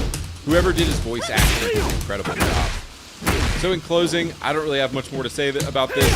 You might be asking, do they sprinkle gay nonsense now at the end of the game? Does Gina reject you for her trans girlfriend? Does Emmerich Voss come out as trans and deliver sermon about pronouns? Thankfully, the answer to all of this is no. The entire game very closely sticks to the script of the first two Indiana movies, and it's actually refreshing as hell. Without giving away the ending of the game, I will say it definitely doesn't deny that God exists, and it definitely contains strong elements of the supernatural.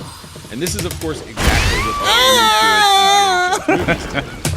Alright, boys, I don't want to give much more than that away, so I'm going to get out of here. Again, if you don't want to support Microsoft and Xbox in any way because they are such a horribly built company, I don't blame you at all for not playing this. I received this game as a gift, and I wanted to do a review of it, so that's why I'm talking about it now. But if you haven't played Space Marine 2 or Stalker 2, I recommend these games much more than Indiana Jones. Alright, I'm out of here.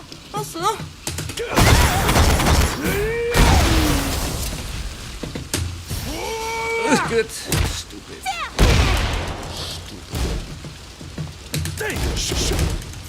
Ah, no.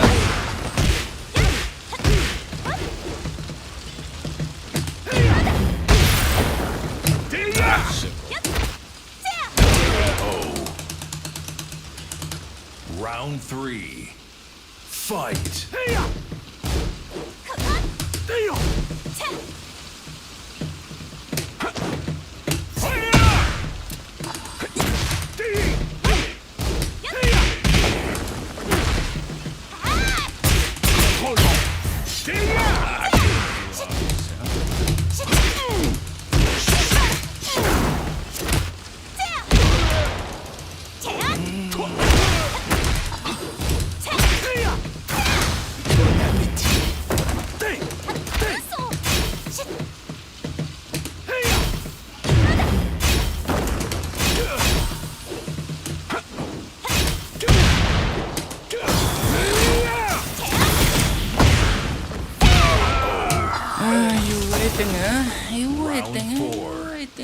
Fight.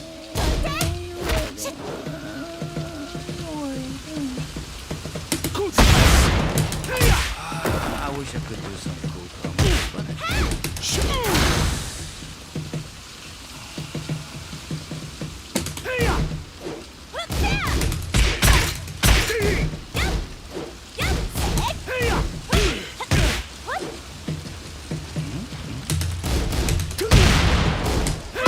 Nice, man.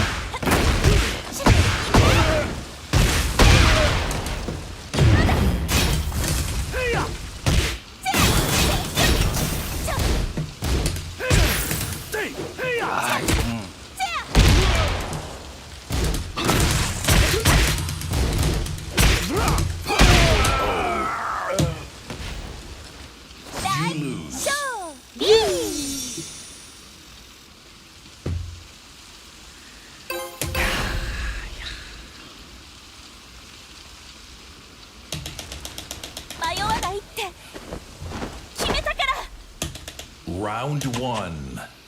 Fight.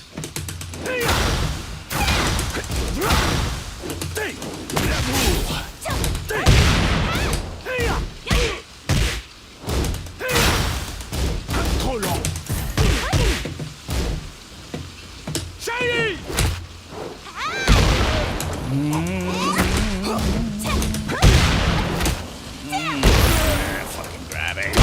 Time. Round 2. Fight.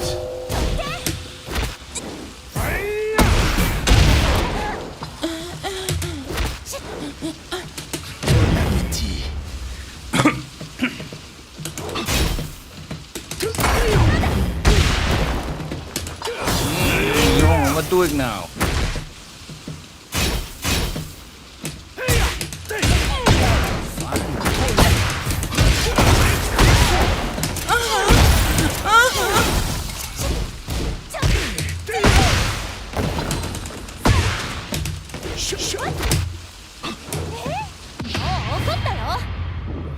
No, no, no.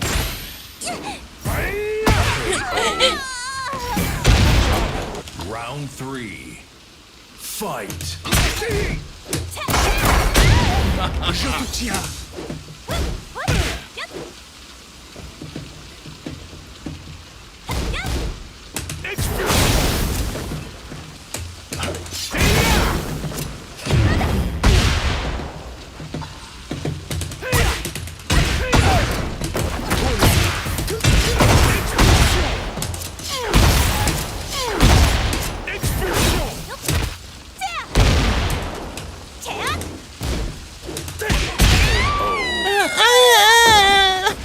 Round 4.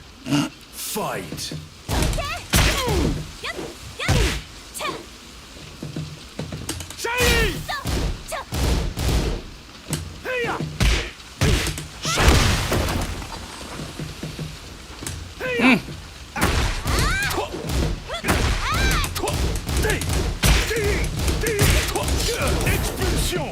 No applause for my 10-hit combo. No applause.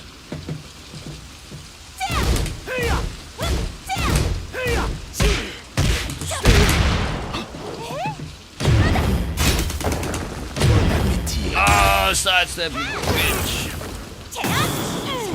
Soyez efficace. Échec raté.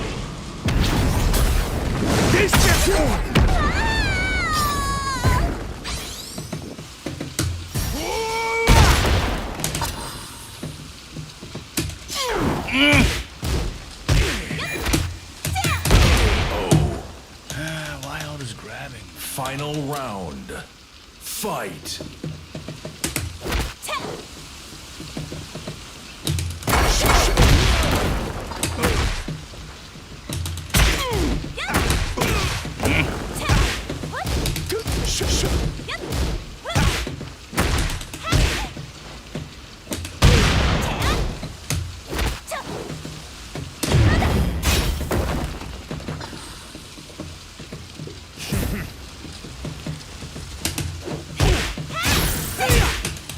Ah, kom op, jongen.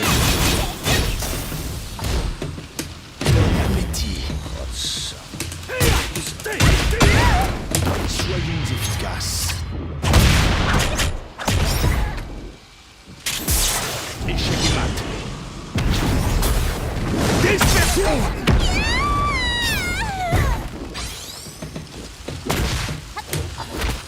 Jongen, waarom fucking hou je zo...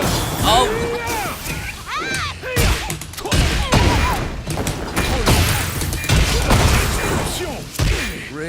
Really? Fucking missed the combo. What the? You lose. Stupid wall bullshit. Good game.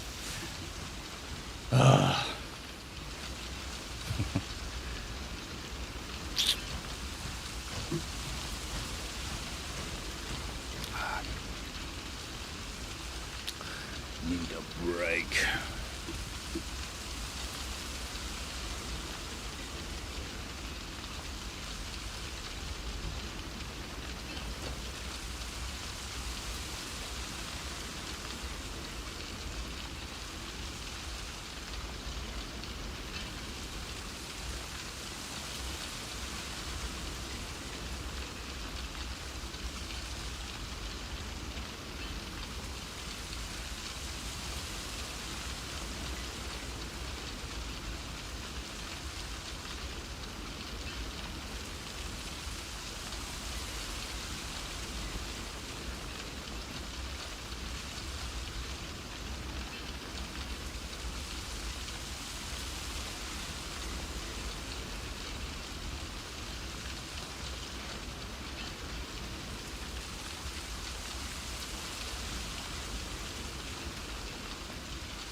Get ready for the next battle.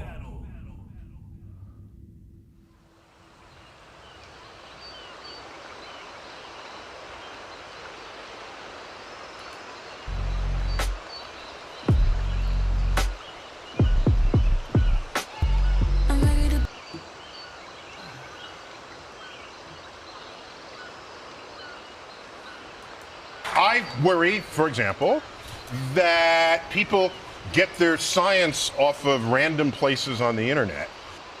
Neil deGrasse Tyson has been a guest on my show before when I did a podcast called Under the Skin. He is not a scientist, but he's a science educator. Some people say he changed his tune when hit with some Me Too style attacks or inquiries. Depends on what you think of the validity of those particular Me Tooisms, I suppose, for want of a better neologism.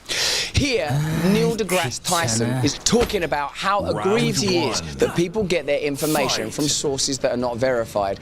Often what people mean when they say that is, why don't you just trust me? Why won't you do what I tell you? Does anything bother you in the last, I don't know, maybe year of presidential elections that makes you think that maybe science is in trouble? So I worry, for example, that people get their science off of random places on the internet, off of clickbait, rather than looking at what the scientific establishment has discovered for us. Sure. So you get someone on there saying, the whole establishment is wrong and I'm right, click here.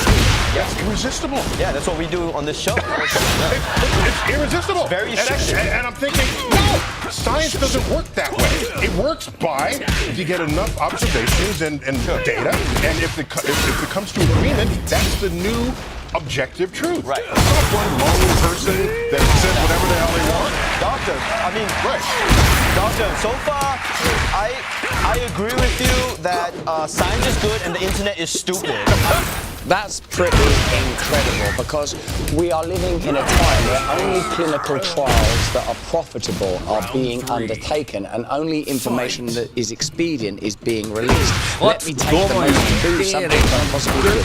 Vaccines and autism. When people say there is no evidence to suggest that a link between autism and vaccines, do you think there might be a reluctance to conduct such studies? Ask yourself that question and have a look at our interview with Aaron Siri, and he will talk to you in great depth and explain to you the way that Big Pharma and the clinical trials complex can manage and control information. Of course, I'm not making a claim that there is a link between autism and vaccines, but there's exactly as much information to suggest that there is a link as there is to suggest that there isn't, precisely because no one wants to undertake clinical trials that cost Pfizer and Merck money. And when you look at their model of regulation and their methods and means of funding, it becomes clear why that might be.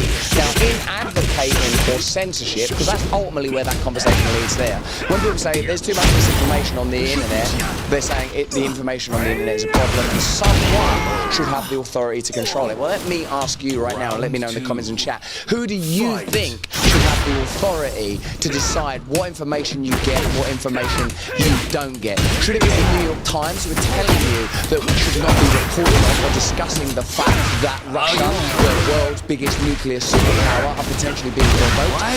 What is this information when it comes to the pandemic era and adverse and yellow card events that were like, or at least show a correlation between taking certain medications and symptoms and side effects? Who do you trust to be in charge of the information? Now, what's fantastic when you dig deeper into this is you'll find that from an atheistic or materialistic perspective, it's perfectly rational to make human intelligence the apex of all of our hierarchical systems and therefore the ultimate authority and therefore the adjudicator and utilizer of justice. If there is no sublime or divine power, if there is no supreme intelligence, then we are the supreme intelligence. And the authority I just discussed, we could delegate that authority or grant that authority to whoever the establishment or system decides is worthy of it. So who gets to censor your information?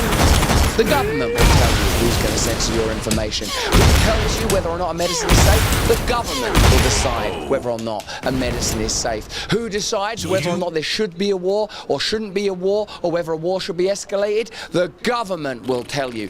By getting rid of God, by declaring there is no God, you don't get rid of authority and power, you just grant it, I would say, to the devil himself. The devil in the form of human hubris and human superciliousness. And you know it when you see it. You know when you see a lack of humility. You know when you see the stripping away of doubt. And the kind of certainty that comes from, you have to be 6 feet apart. You have to wear a mask. Is there any science for 6 feet apart? No. Is there any science for masks? No. You have to take this medication. Is there been any trials on clinical transmission? No. Clinical trials, excuse me, on transmission. No. We begin to understand that when they mean science, they mean scientism. A new God and a new dogma. Of course it has its advocates in public spaces to coat it in soft power, to lubricate it, to make the penetration of their power less disruptive as it enters you. But there is only one power that we should be yielding to. And it's not for me to tell you what that power is. It's not for anyone to tell you what that power is. But if you become awakened, you will be less likely to tolerate the corrupt, institutionalized, hubristic power. And when people go on and say, like, making, I think Why is that a the mess? results of the election the other day, and Neil deGrasse Tyson, all the craziness, people saying they're anti-vaxxers. Oh, Bobby Kennedy, extraordinary, extraordinary to you will know them by their fruits. You will know them by their fruits. You will sense it by what it flows out of them. You will see that what their agenda is and what is within them. So if people are talking about, I saw a brilliant post on X when someone was talking about some new potential environmental disaster, and like the first post I believe was, is there a tax we can pay for that? They will always be attempting to justify and legitimize further control. That's the important thing. Whether, you can debate, discuss, and discern for yourself whether climate change is real and is caused by anthropomorphic or anthropological activity.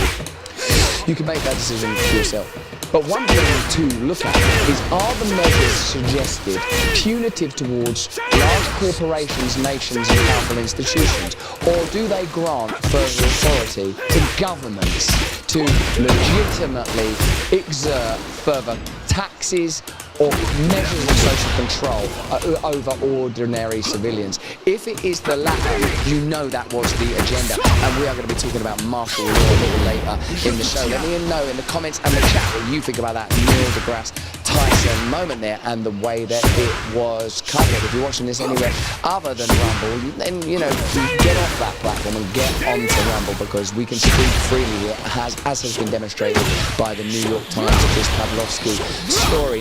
Do you know what Donald Trump's big comeback means for the United States, beyond the obvious radical changes? His return definitely means a shift towards a more crypto-friendly landscape. You'll have seen the way crypto is responding, right? Now is the moment to find ways to dive into buying worth of the code. Watch the next video if you want to, or become...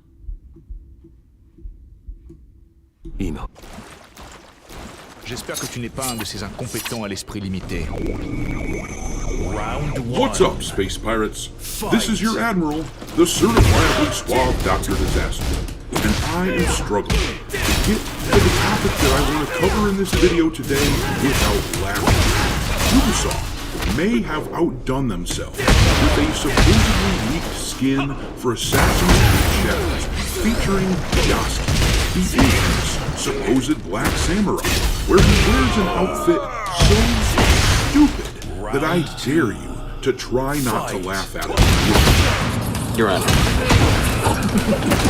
Alright guys, I'm gonna show it to you, but don't say I didn't warn you. This is the kind of shit that makes people snort milk out of their noses. Behold.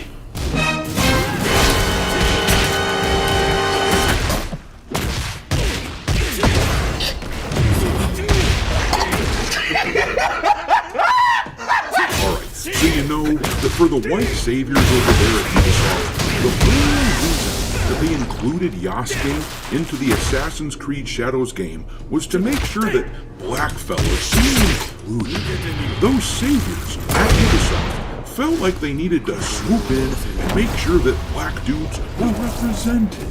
So, for all of you black dudes out there who might be watching this, tell me, when you look at this picture, when you see those pretty little flowers hanging out in Yasuke's hair, do you feel represented? What would you say that you're feeling in response to seeing this? I'm pissed off is what I am. Yeah, I'd be pretty damned annoyed if this is supposed to represent me. And I'll say this, the Japanese dudes probably dodged a bullet on this one. At least they don't have to be humiliated, like with the little flower wreath in the hair of Yasuke. Once again, this is material for the modern audience. This is the whole image here with a corresponding outfit for now. Apparently, Shadow is going to be the most monetized game in the Assassin's Creed franchise, and the morons at Ubisoft seriously believe that normal people would want to pay money for this. And I'm sorry, but nobody wants to play as a fabulous samurai. La la la la la la la la la.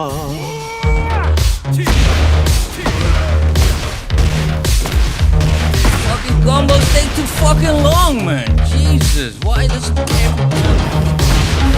Fucking long.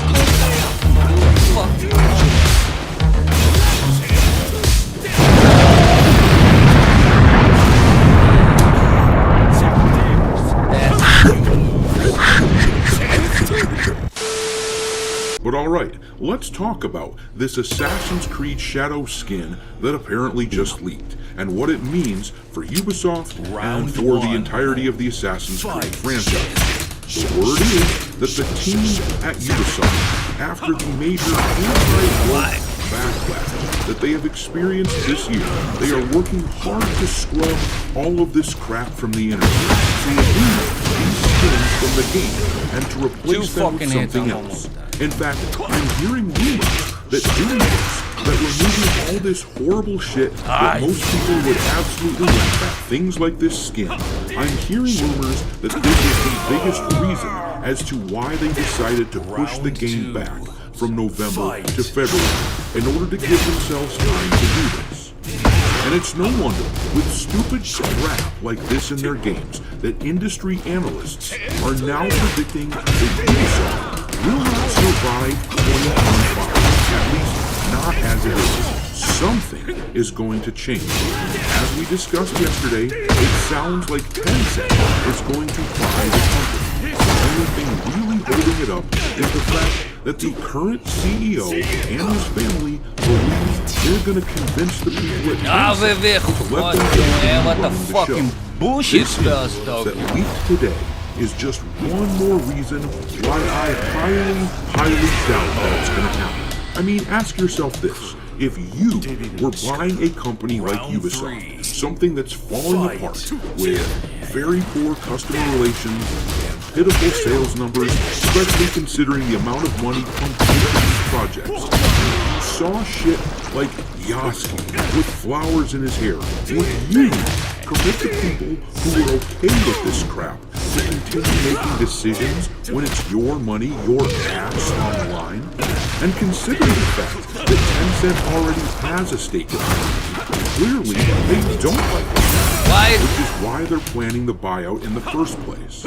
But let's look at this article real quick here, which talks about video game industry expert and data analyst Juice Van and what he predicts for Ubisoft. The article says, after a string of failed games, years of controversy, that's putting it mildly, numerous creative and financial restructurings, and costly mismanagement, Ubisoft isn't in a great place right now. It's to the point where Ubisoft is said to be considering partners in an effort to buy out all remaining company stock and take the game's maker private. The idea is to go private before someone makes a hostile takeover attempt. Tencent is one such partner, and rightly so given the share position in both Ubisoft and Ubisoft's principal shareholder. Ubisoft's majority shares are in the control of the Guillemot family under a company called Guillemot Bros, of which Tencent has 49.9% stake. New reports say that Ubisoft's shareholders are currently involved, meaning a plan could be executed in the coming months. Some industry experts, like Joost van Drunen, founder of now-absorbed analyst firm Superdata, believe that the French publisher will essentially be made private while it sells pieces of itself. Round one. And you've got to think that shit like this skin that we are seeing for Yasuo, it can't exactly be doing anything to increase the value of the company overall. In fact, shit like this is extremely damaging to the overall brand and will shut it down. The timing of this is very interesting to me, though. If the rumor is true that one of the primary reasons that Assassin's Creed Shadows got pushed back to February is because they want to eliminate stuff like this, then it all just makes sense. Because it was around the same time that the announcement was made that Shadows was going to come out on Valentine's Day. It was shortly after that that we first heard the rumors that Tencent might be buying out Ubisoft. Now, we don't know for sure if any of this is correct yet, but often, where there is this much smoke, there is bound to be a fire. But we don't know for sure if any of this is true. But this information kind of feeds off itself. It would make sense that Ubisoft would be trying to change their ways and remove this over-the-top woke garbage from their game if they were trying to court someone into buying their property. But it's funny how, when they thought they could just get by with it, these flaming woke jackasses at the top of the company at Ubisoft, they were all about virtue signaling. But the second that consequences started rearing their ugly heads, and it might mean their ass, their money, it appears that they've gone out of their way to change things up. Now, I suspect that this was at the behest of Tencent. I suspect that any changes we see would be because they don't approve of a flowery samurai in a video, or anything even remotely close to that. My guess is that after the failure of Star Wars Outlaws and the subsequent plummeting of the company's stock in value, they were in talks, Tencent and the Gilliman family. They were in talks trying to figure out a way to save all of their money. My guess is that Tencent put their foot down and said that shit needs to change or they'd be bowing out as well. I expect that Assassin's Creed Shadows will be much less woke than it was originally intended to be, though it will still be unplayable, I'm quite sure, but I expect that Tencent will have made it a much better game than it would have been otherwise. The timing on all of this is pretty suspicious and makes me think it has to be related. I also do expect that something is going to be done about Ubisoft in the next year. I have been banging the drum on this company all year long, as you might remember, talking about how Ubisoft needed this. They absolutely needed this to be a successful year, and it absolutely has not. I said that they were in a money crunch, that they really needed all these games that were coming out this year to be successful because they had spent the last 3 or 4 years in development on these things, spending money like crazy, all the while telling their investors that this year, 2024, was going to be the big payoff. This was when they were going to see the fruition of all of their long investments come to pass. All their eggs were in the basket in 2024, and now that their gambit hasn't paid off, we are seeing hints that they are scrambling to figure out what to do next. But I'm going to leave it there. Drop your mockery of Assassin's Creed and Ubisoft into the comment section below, along with any thoughts as to what's going on this front, and we will talk there.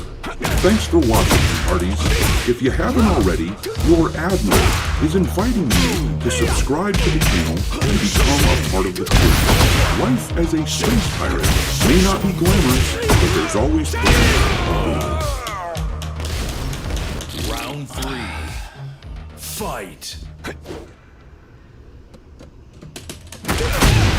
Je te tiens!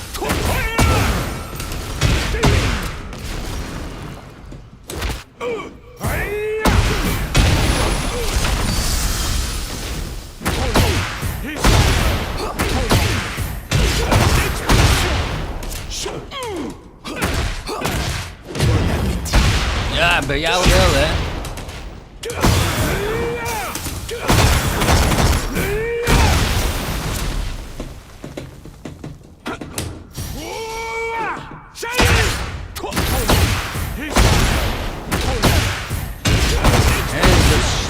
fucking combos, man.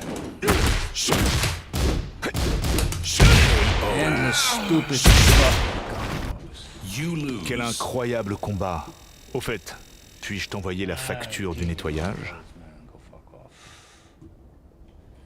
No, I don't want to do a mirror match. Fucking annoying.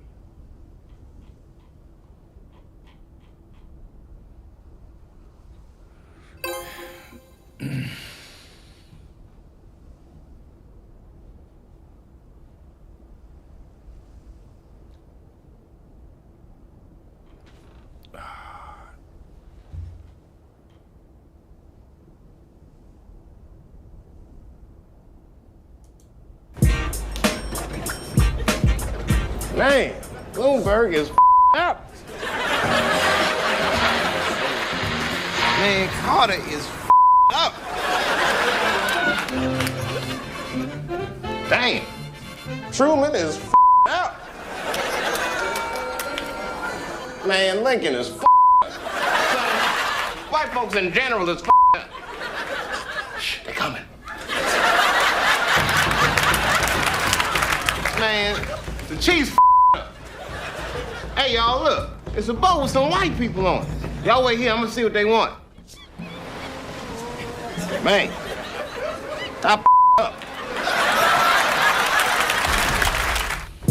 Get ready for the next battle.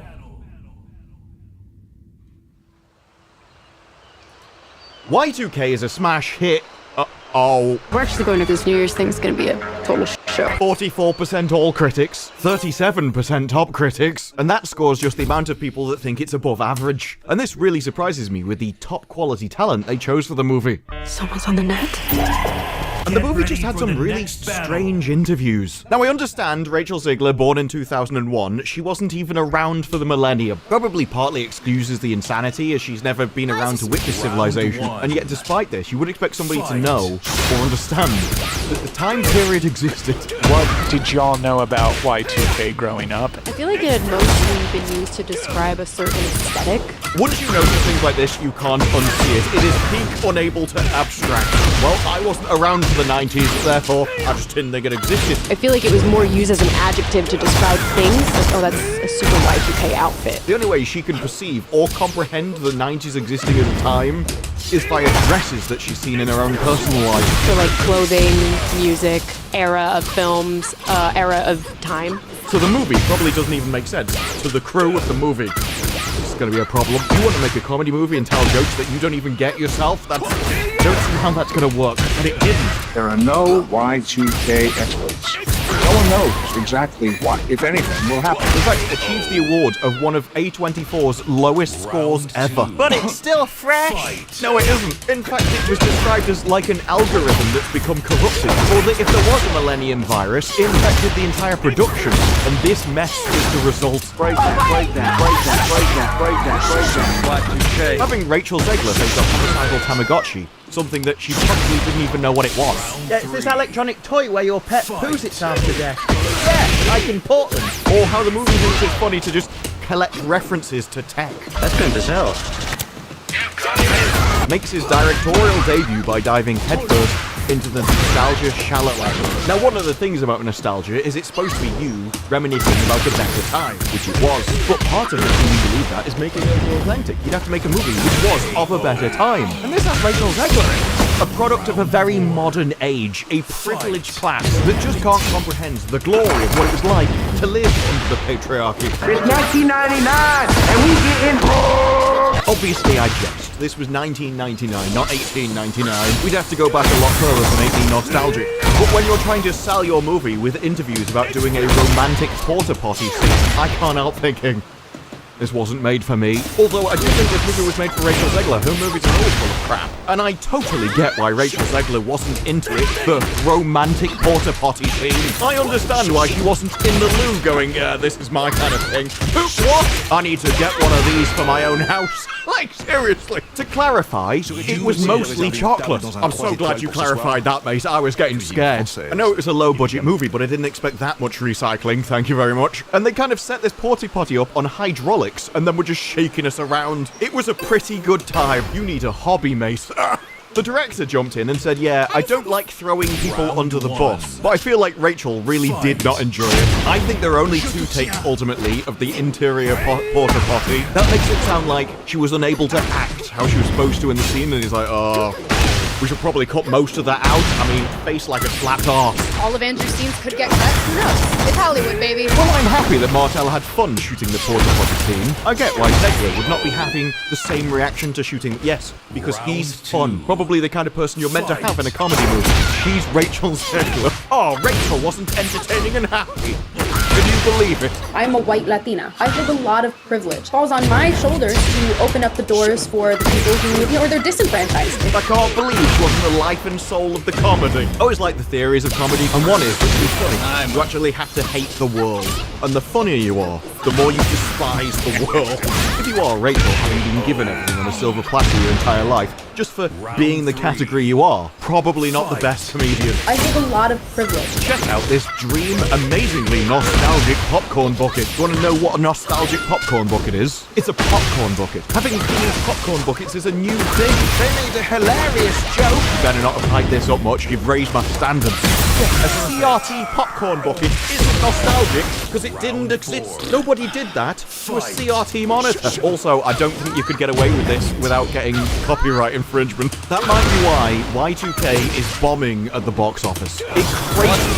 It was a $2 million debut, and even though this movie had a budget of around $15 million, if it's opening to $2 million, it's not looking good, is it, for profitability? And it's certainly not looking good for Zegler. Says Deadline. Zegler has been the poster child of Hunger Games and West Side Story. She's the poster face to sell those films, and yet she can't even sell a $15 million movie. Weird. Any movie star worth their pay packet should be able to bring enough people in just by their reputation alone, their social media presence alone, to make $15 million profitable. But I guess for that, you'd have to actually be popular on social media. I was looking forward to it until I saw Zegler was cast. No interest now. This movie isn't funny, scary, or anything. Jaden Martell mumbles his way through the movie just like he did in It. Rachel Zegler shouldn't be allowed anywhere near a movie. She's just plain awful. I want my money back. This mess of a movie was a complete waste of time. I swear Rachel Zegler can't act to save her life. She's supposed to be playing Snow White. Who keeps casting this girl? She's bad luck. You did say may his supporters and himself never know peace, and that you don't need their business. And if you disagree with this sentiment, just hit the unfollow button. I don't need your business. Thanks. It turns out you do need their business, actually, doesn't it? Talk about instant karma, even I didn't expect it that quickly. Have a little manner here. Sir. Y2K is real! The flaws and failings of Y2K are legion, beginning with the inconsistent tone, a gross-out horror, a sentimental celebration of outcasts finding redemption, a quirky coming-of-age teen film. It has elements of all of this, coupled together in a slapdash fashion, without ever settling on the main approach. Y2K and Killer Robots sounds like a great idea for an action comedy, but as each scene unfolds, we realize Mooney has no idea what he's doing with the actors, all of whom flail around without much purpose. Awkward pauses left in due to inept editing or acting. Maybe when you deliver your lines, don't put in awkward pauses that people have to edit out to make you seem competent. If there was a virus, it infected the entire production, and this mess is the result. Now, the review from the AV Club seems a bit too specific, like they've got an awkward chip over their shoulder about someone in particular. Mooney also has a comedic fascination with aughty, burnout suburbanites, overgrown children who could never escape the purgatory of their hometown after high school. Someone who was a backward-capped plant enthusiast with a roll of rubber in each shirt pocket, who lived with his mum and strutted around grade schoolers to seem cool. Remarkably specific, this is coming across very who hurt you. Or maybe it was just Rachel Zegler that harmed the movie. As Deadline says, the movie's booked in at 2,100 theaters, and if there was any time to release the film, it's now, as there won't be any screens with Mufasa and Sonic the Hedgehog 3. Social media diagnostics put it 21% below the pre-opening social media stats of first installment horror films. And that's just people talking about the movie, which includes negative press from Rachel. That will have increased the numbers anyway. So at 21% below normal stats, even with her magnetically negative personality, she can't get people talking about this. Their social media universe is less than Koku, Taro, and Longlegs, which I've never heard of. With the negative chatter being spotted as unimpressed by the style or plot with fans who express their struggle of their loyalty to A24. Just continues to miss, disappointed with creative decisions, and when will filmmakers understand that the 90s should never be filmed on digital? The exit polls were also bad. 65% positive, 50% would recommend, with male leaning at 58%. So there's the problem. There should be way more than 58%. The entire point of Millennium Bug was it revolved around technology. Who's interested in technology the most? More than 58%. Oh no! The diversity demos were 50% Caucasian. She won't like that. I'm a white Latina. It falls on my shoulders to open up the doors for the people who, they're disenfranchised. Hit the unfollow button. I don't need your business. Thanks. I doubt she wanted anyone to turn up at all. They're not even meant to know peace, let alone go to the moon. In fact, bizarrely, at the same time, IMAX re-release of Interstellar got double the amount of money that Y2K did as a new release. There's one thing we can work out, it's that Rachel, not a movie star. The screenplay attempts the cliche forcing of mismatched characters to get along. At the factory, it's revealed that Laura, which is Rachel, is not only a pretty popular girl, she's also a coding whiz. Oh, they're ever so common. It's where Miss Universe gets all of their recruits, the Path of Exile 2 community forums. Sisterhood of the Traveling People?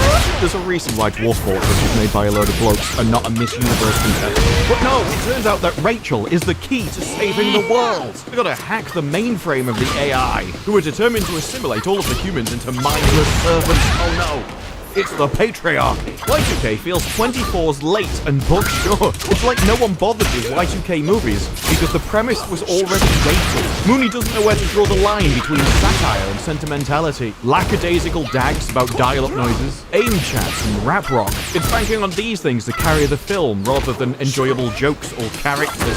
Wanted a likable character, why did you get Rachel Ziegler? You must have listened to one of her interviews. You must have interviewed her, surely. The characters are all varyingly miscast, poorly written, or otherwise unwieldy. Zegler and Martel have negative chemistry. Who can blame him? Annoying, These people man. repulse each other, yes. Like she does on social media. Funnier instincts have been replaced by weak jokes, weak characters, and weak storyline. Y2K is the result of the most banal instincts of an artist who fell victim to nostalgia trends of his own, trying to recapture something that worked in the past instead of trying something new. Nothing of what you described worked in the past, just so we're aware. When exactly were weak jokes, weak characters, and a weak storyline the sign of a quality movie? Y2K loses its way at the end of the world. Well, if we're lucky, one of the characters might eat another one. Maybe that's why it's such an awkward movie, because you're watching it just hoping that one of the characters gets what they deserve, and also knowing it'll never happen. Well, we can't off the main character, the headliner of the movie, can we? Which is the problem. What is even happening in this picture? I don't even know what that is. Y2K suffers from an aimless plot and an over-reliance on nostalgia, and this is where this review gets unbelievable. Its greatest mistake may be neglecting the strongest members of its cast. Zegler and Martel are two walking charm factories. I'm sorry.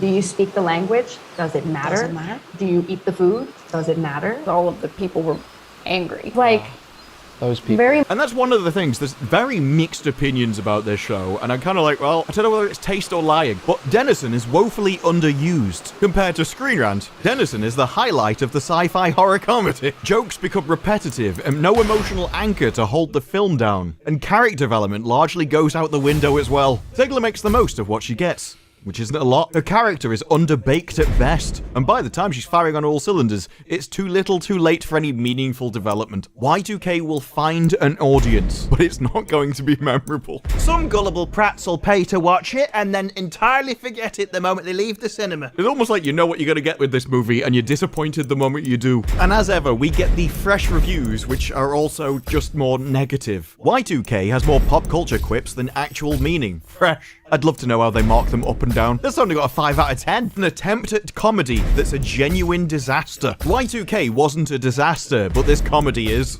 Y2K's narrative hinges on Rachel's computer skills. The apocalypse is confirmed then, where they dramatize hacking in the same absurd virtual reality manner in which computers look like digital skyscrapers. But the film fails to devise a witty or bonkers twist that might energize its rampant retro fetishism. Instead, it jokes about teens having adult stuff on their computers, aiming to embellish a paper-thin plot. Dull, recurring bit about pretentious hip-hop stylings. The proceedings occasionally suggest that the writing-directing duo are trying to parody their chosen genres, yet in the end, the effort is futile, as the material's humor is limp. Well, he was trying to kiss Rachel Ziegler at midnight, what did you expect? No, the problem with the movie seems to be, the movie is only funny if you think it's hilarious to sit through an hour and a half of random 1990s references. A slow-loading image of a 1990s computer may seem kinda cool, but it's just not worth the wait. The problem for the creators of the movie seems to be just a comedy that people can either take or leave, but they'll either dislike it or kind of be okay with it. Very few people think it's amazing, they just think,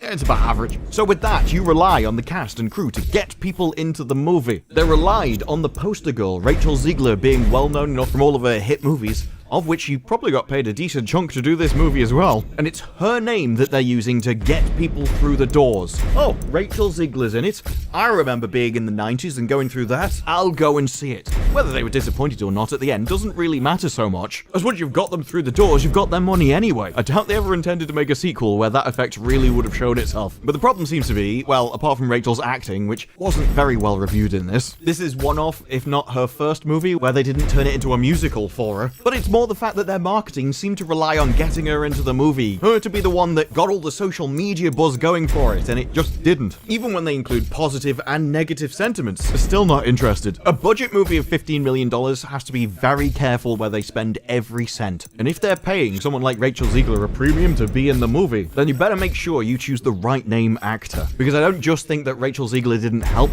this movie, but I think all the attention that she's got from running her mouth and being unable to stop hurt it. But those are just my thoughts. What are yours? Let me know down in the comments below. Like the video if you like the video. Subscribe. More videos like this in the future.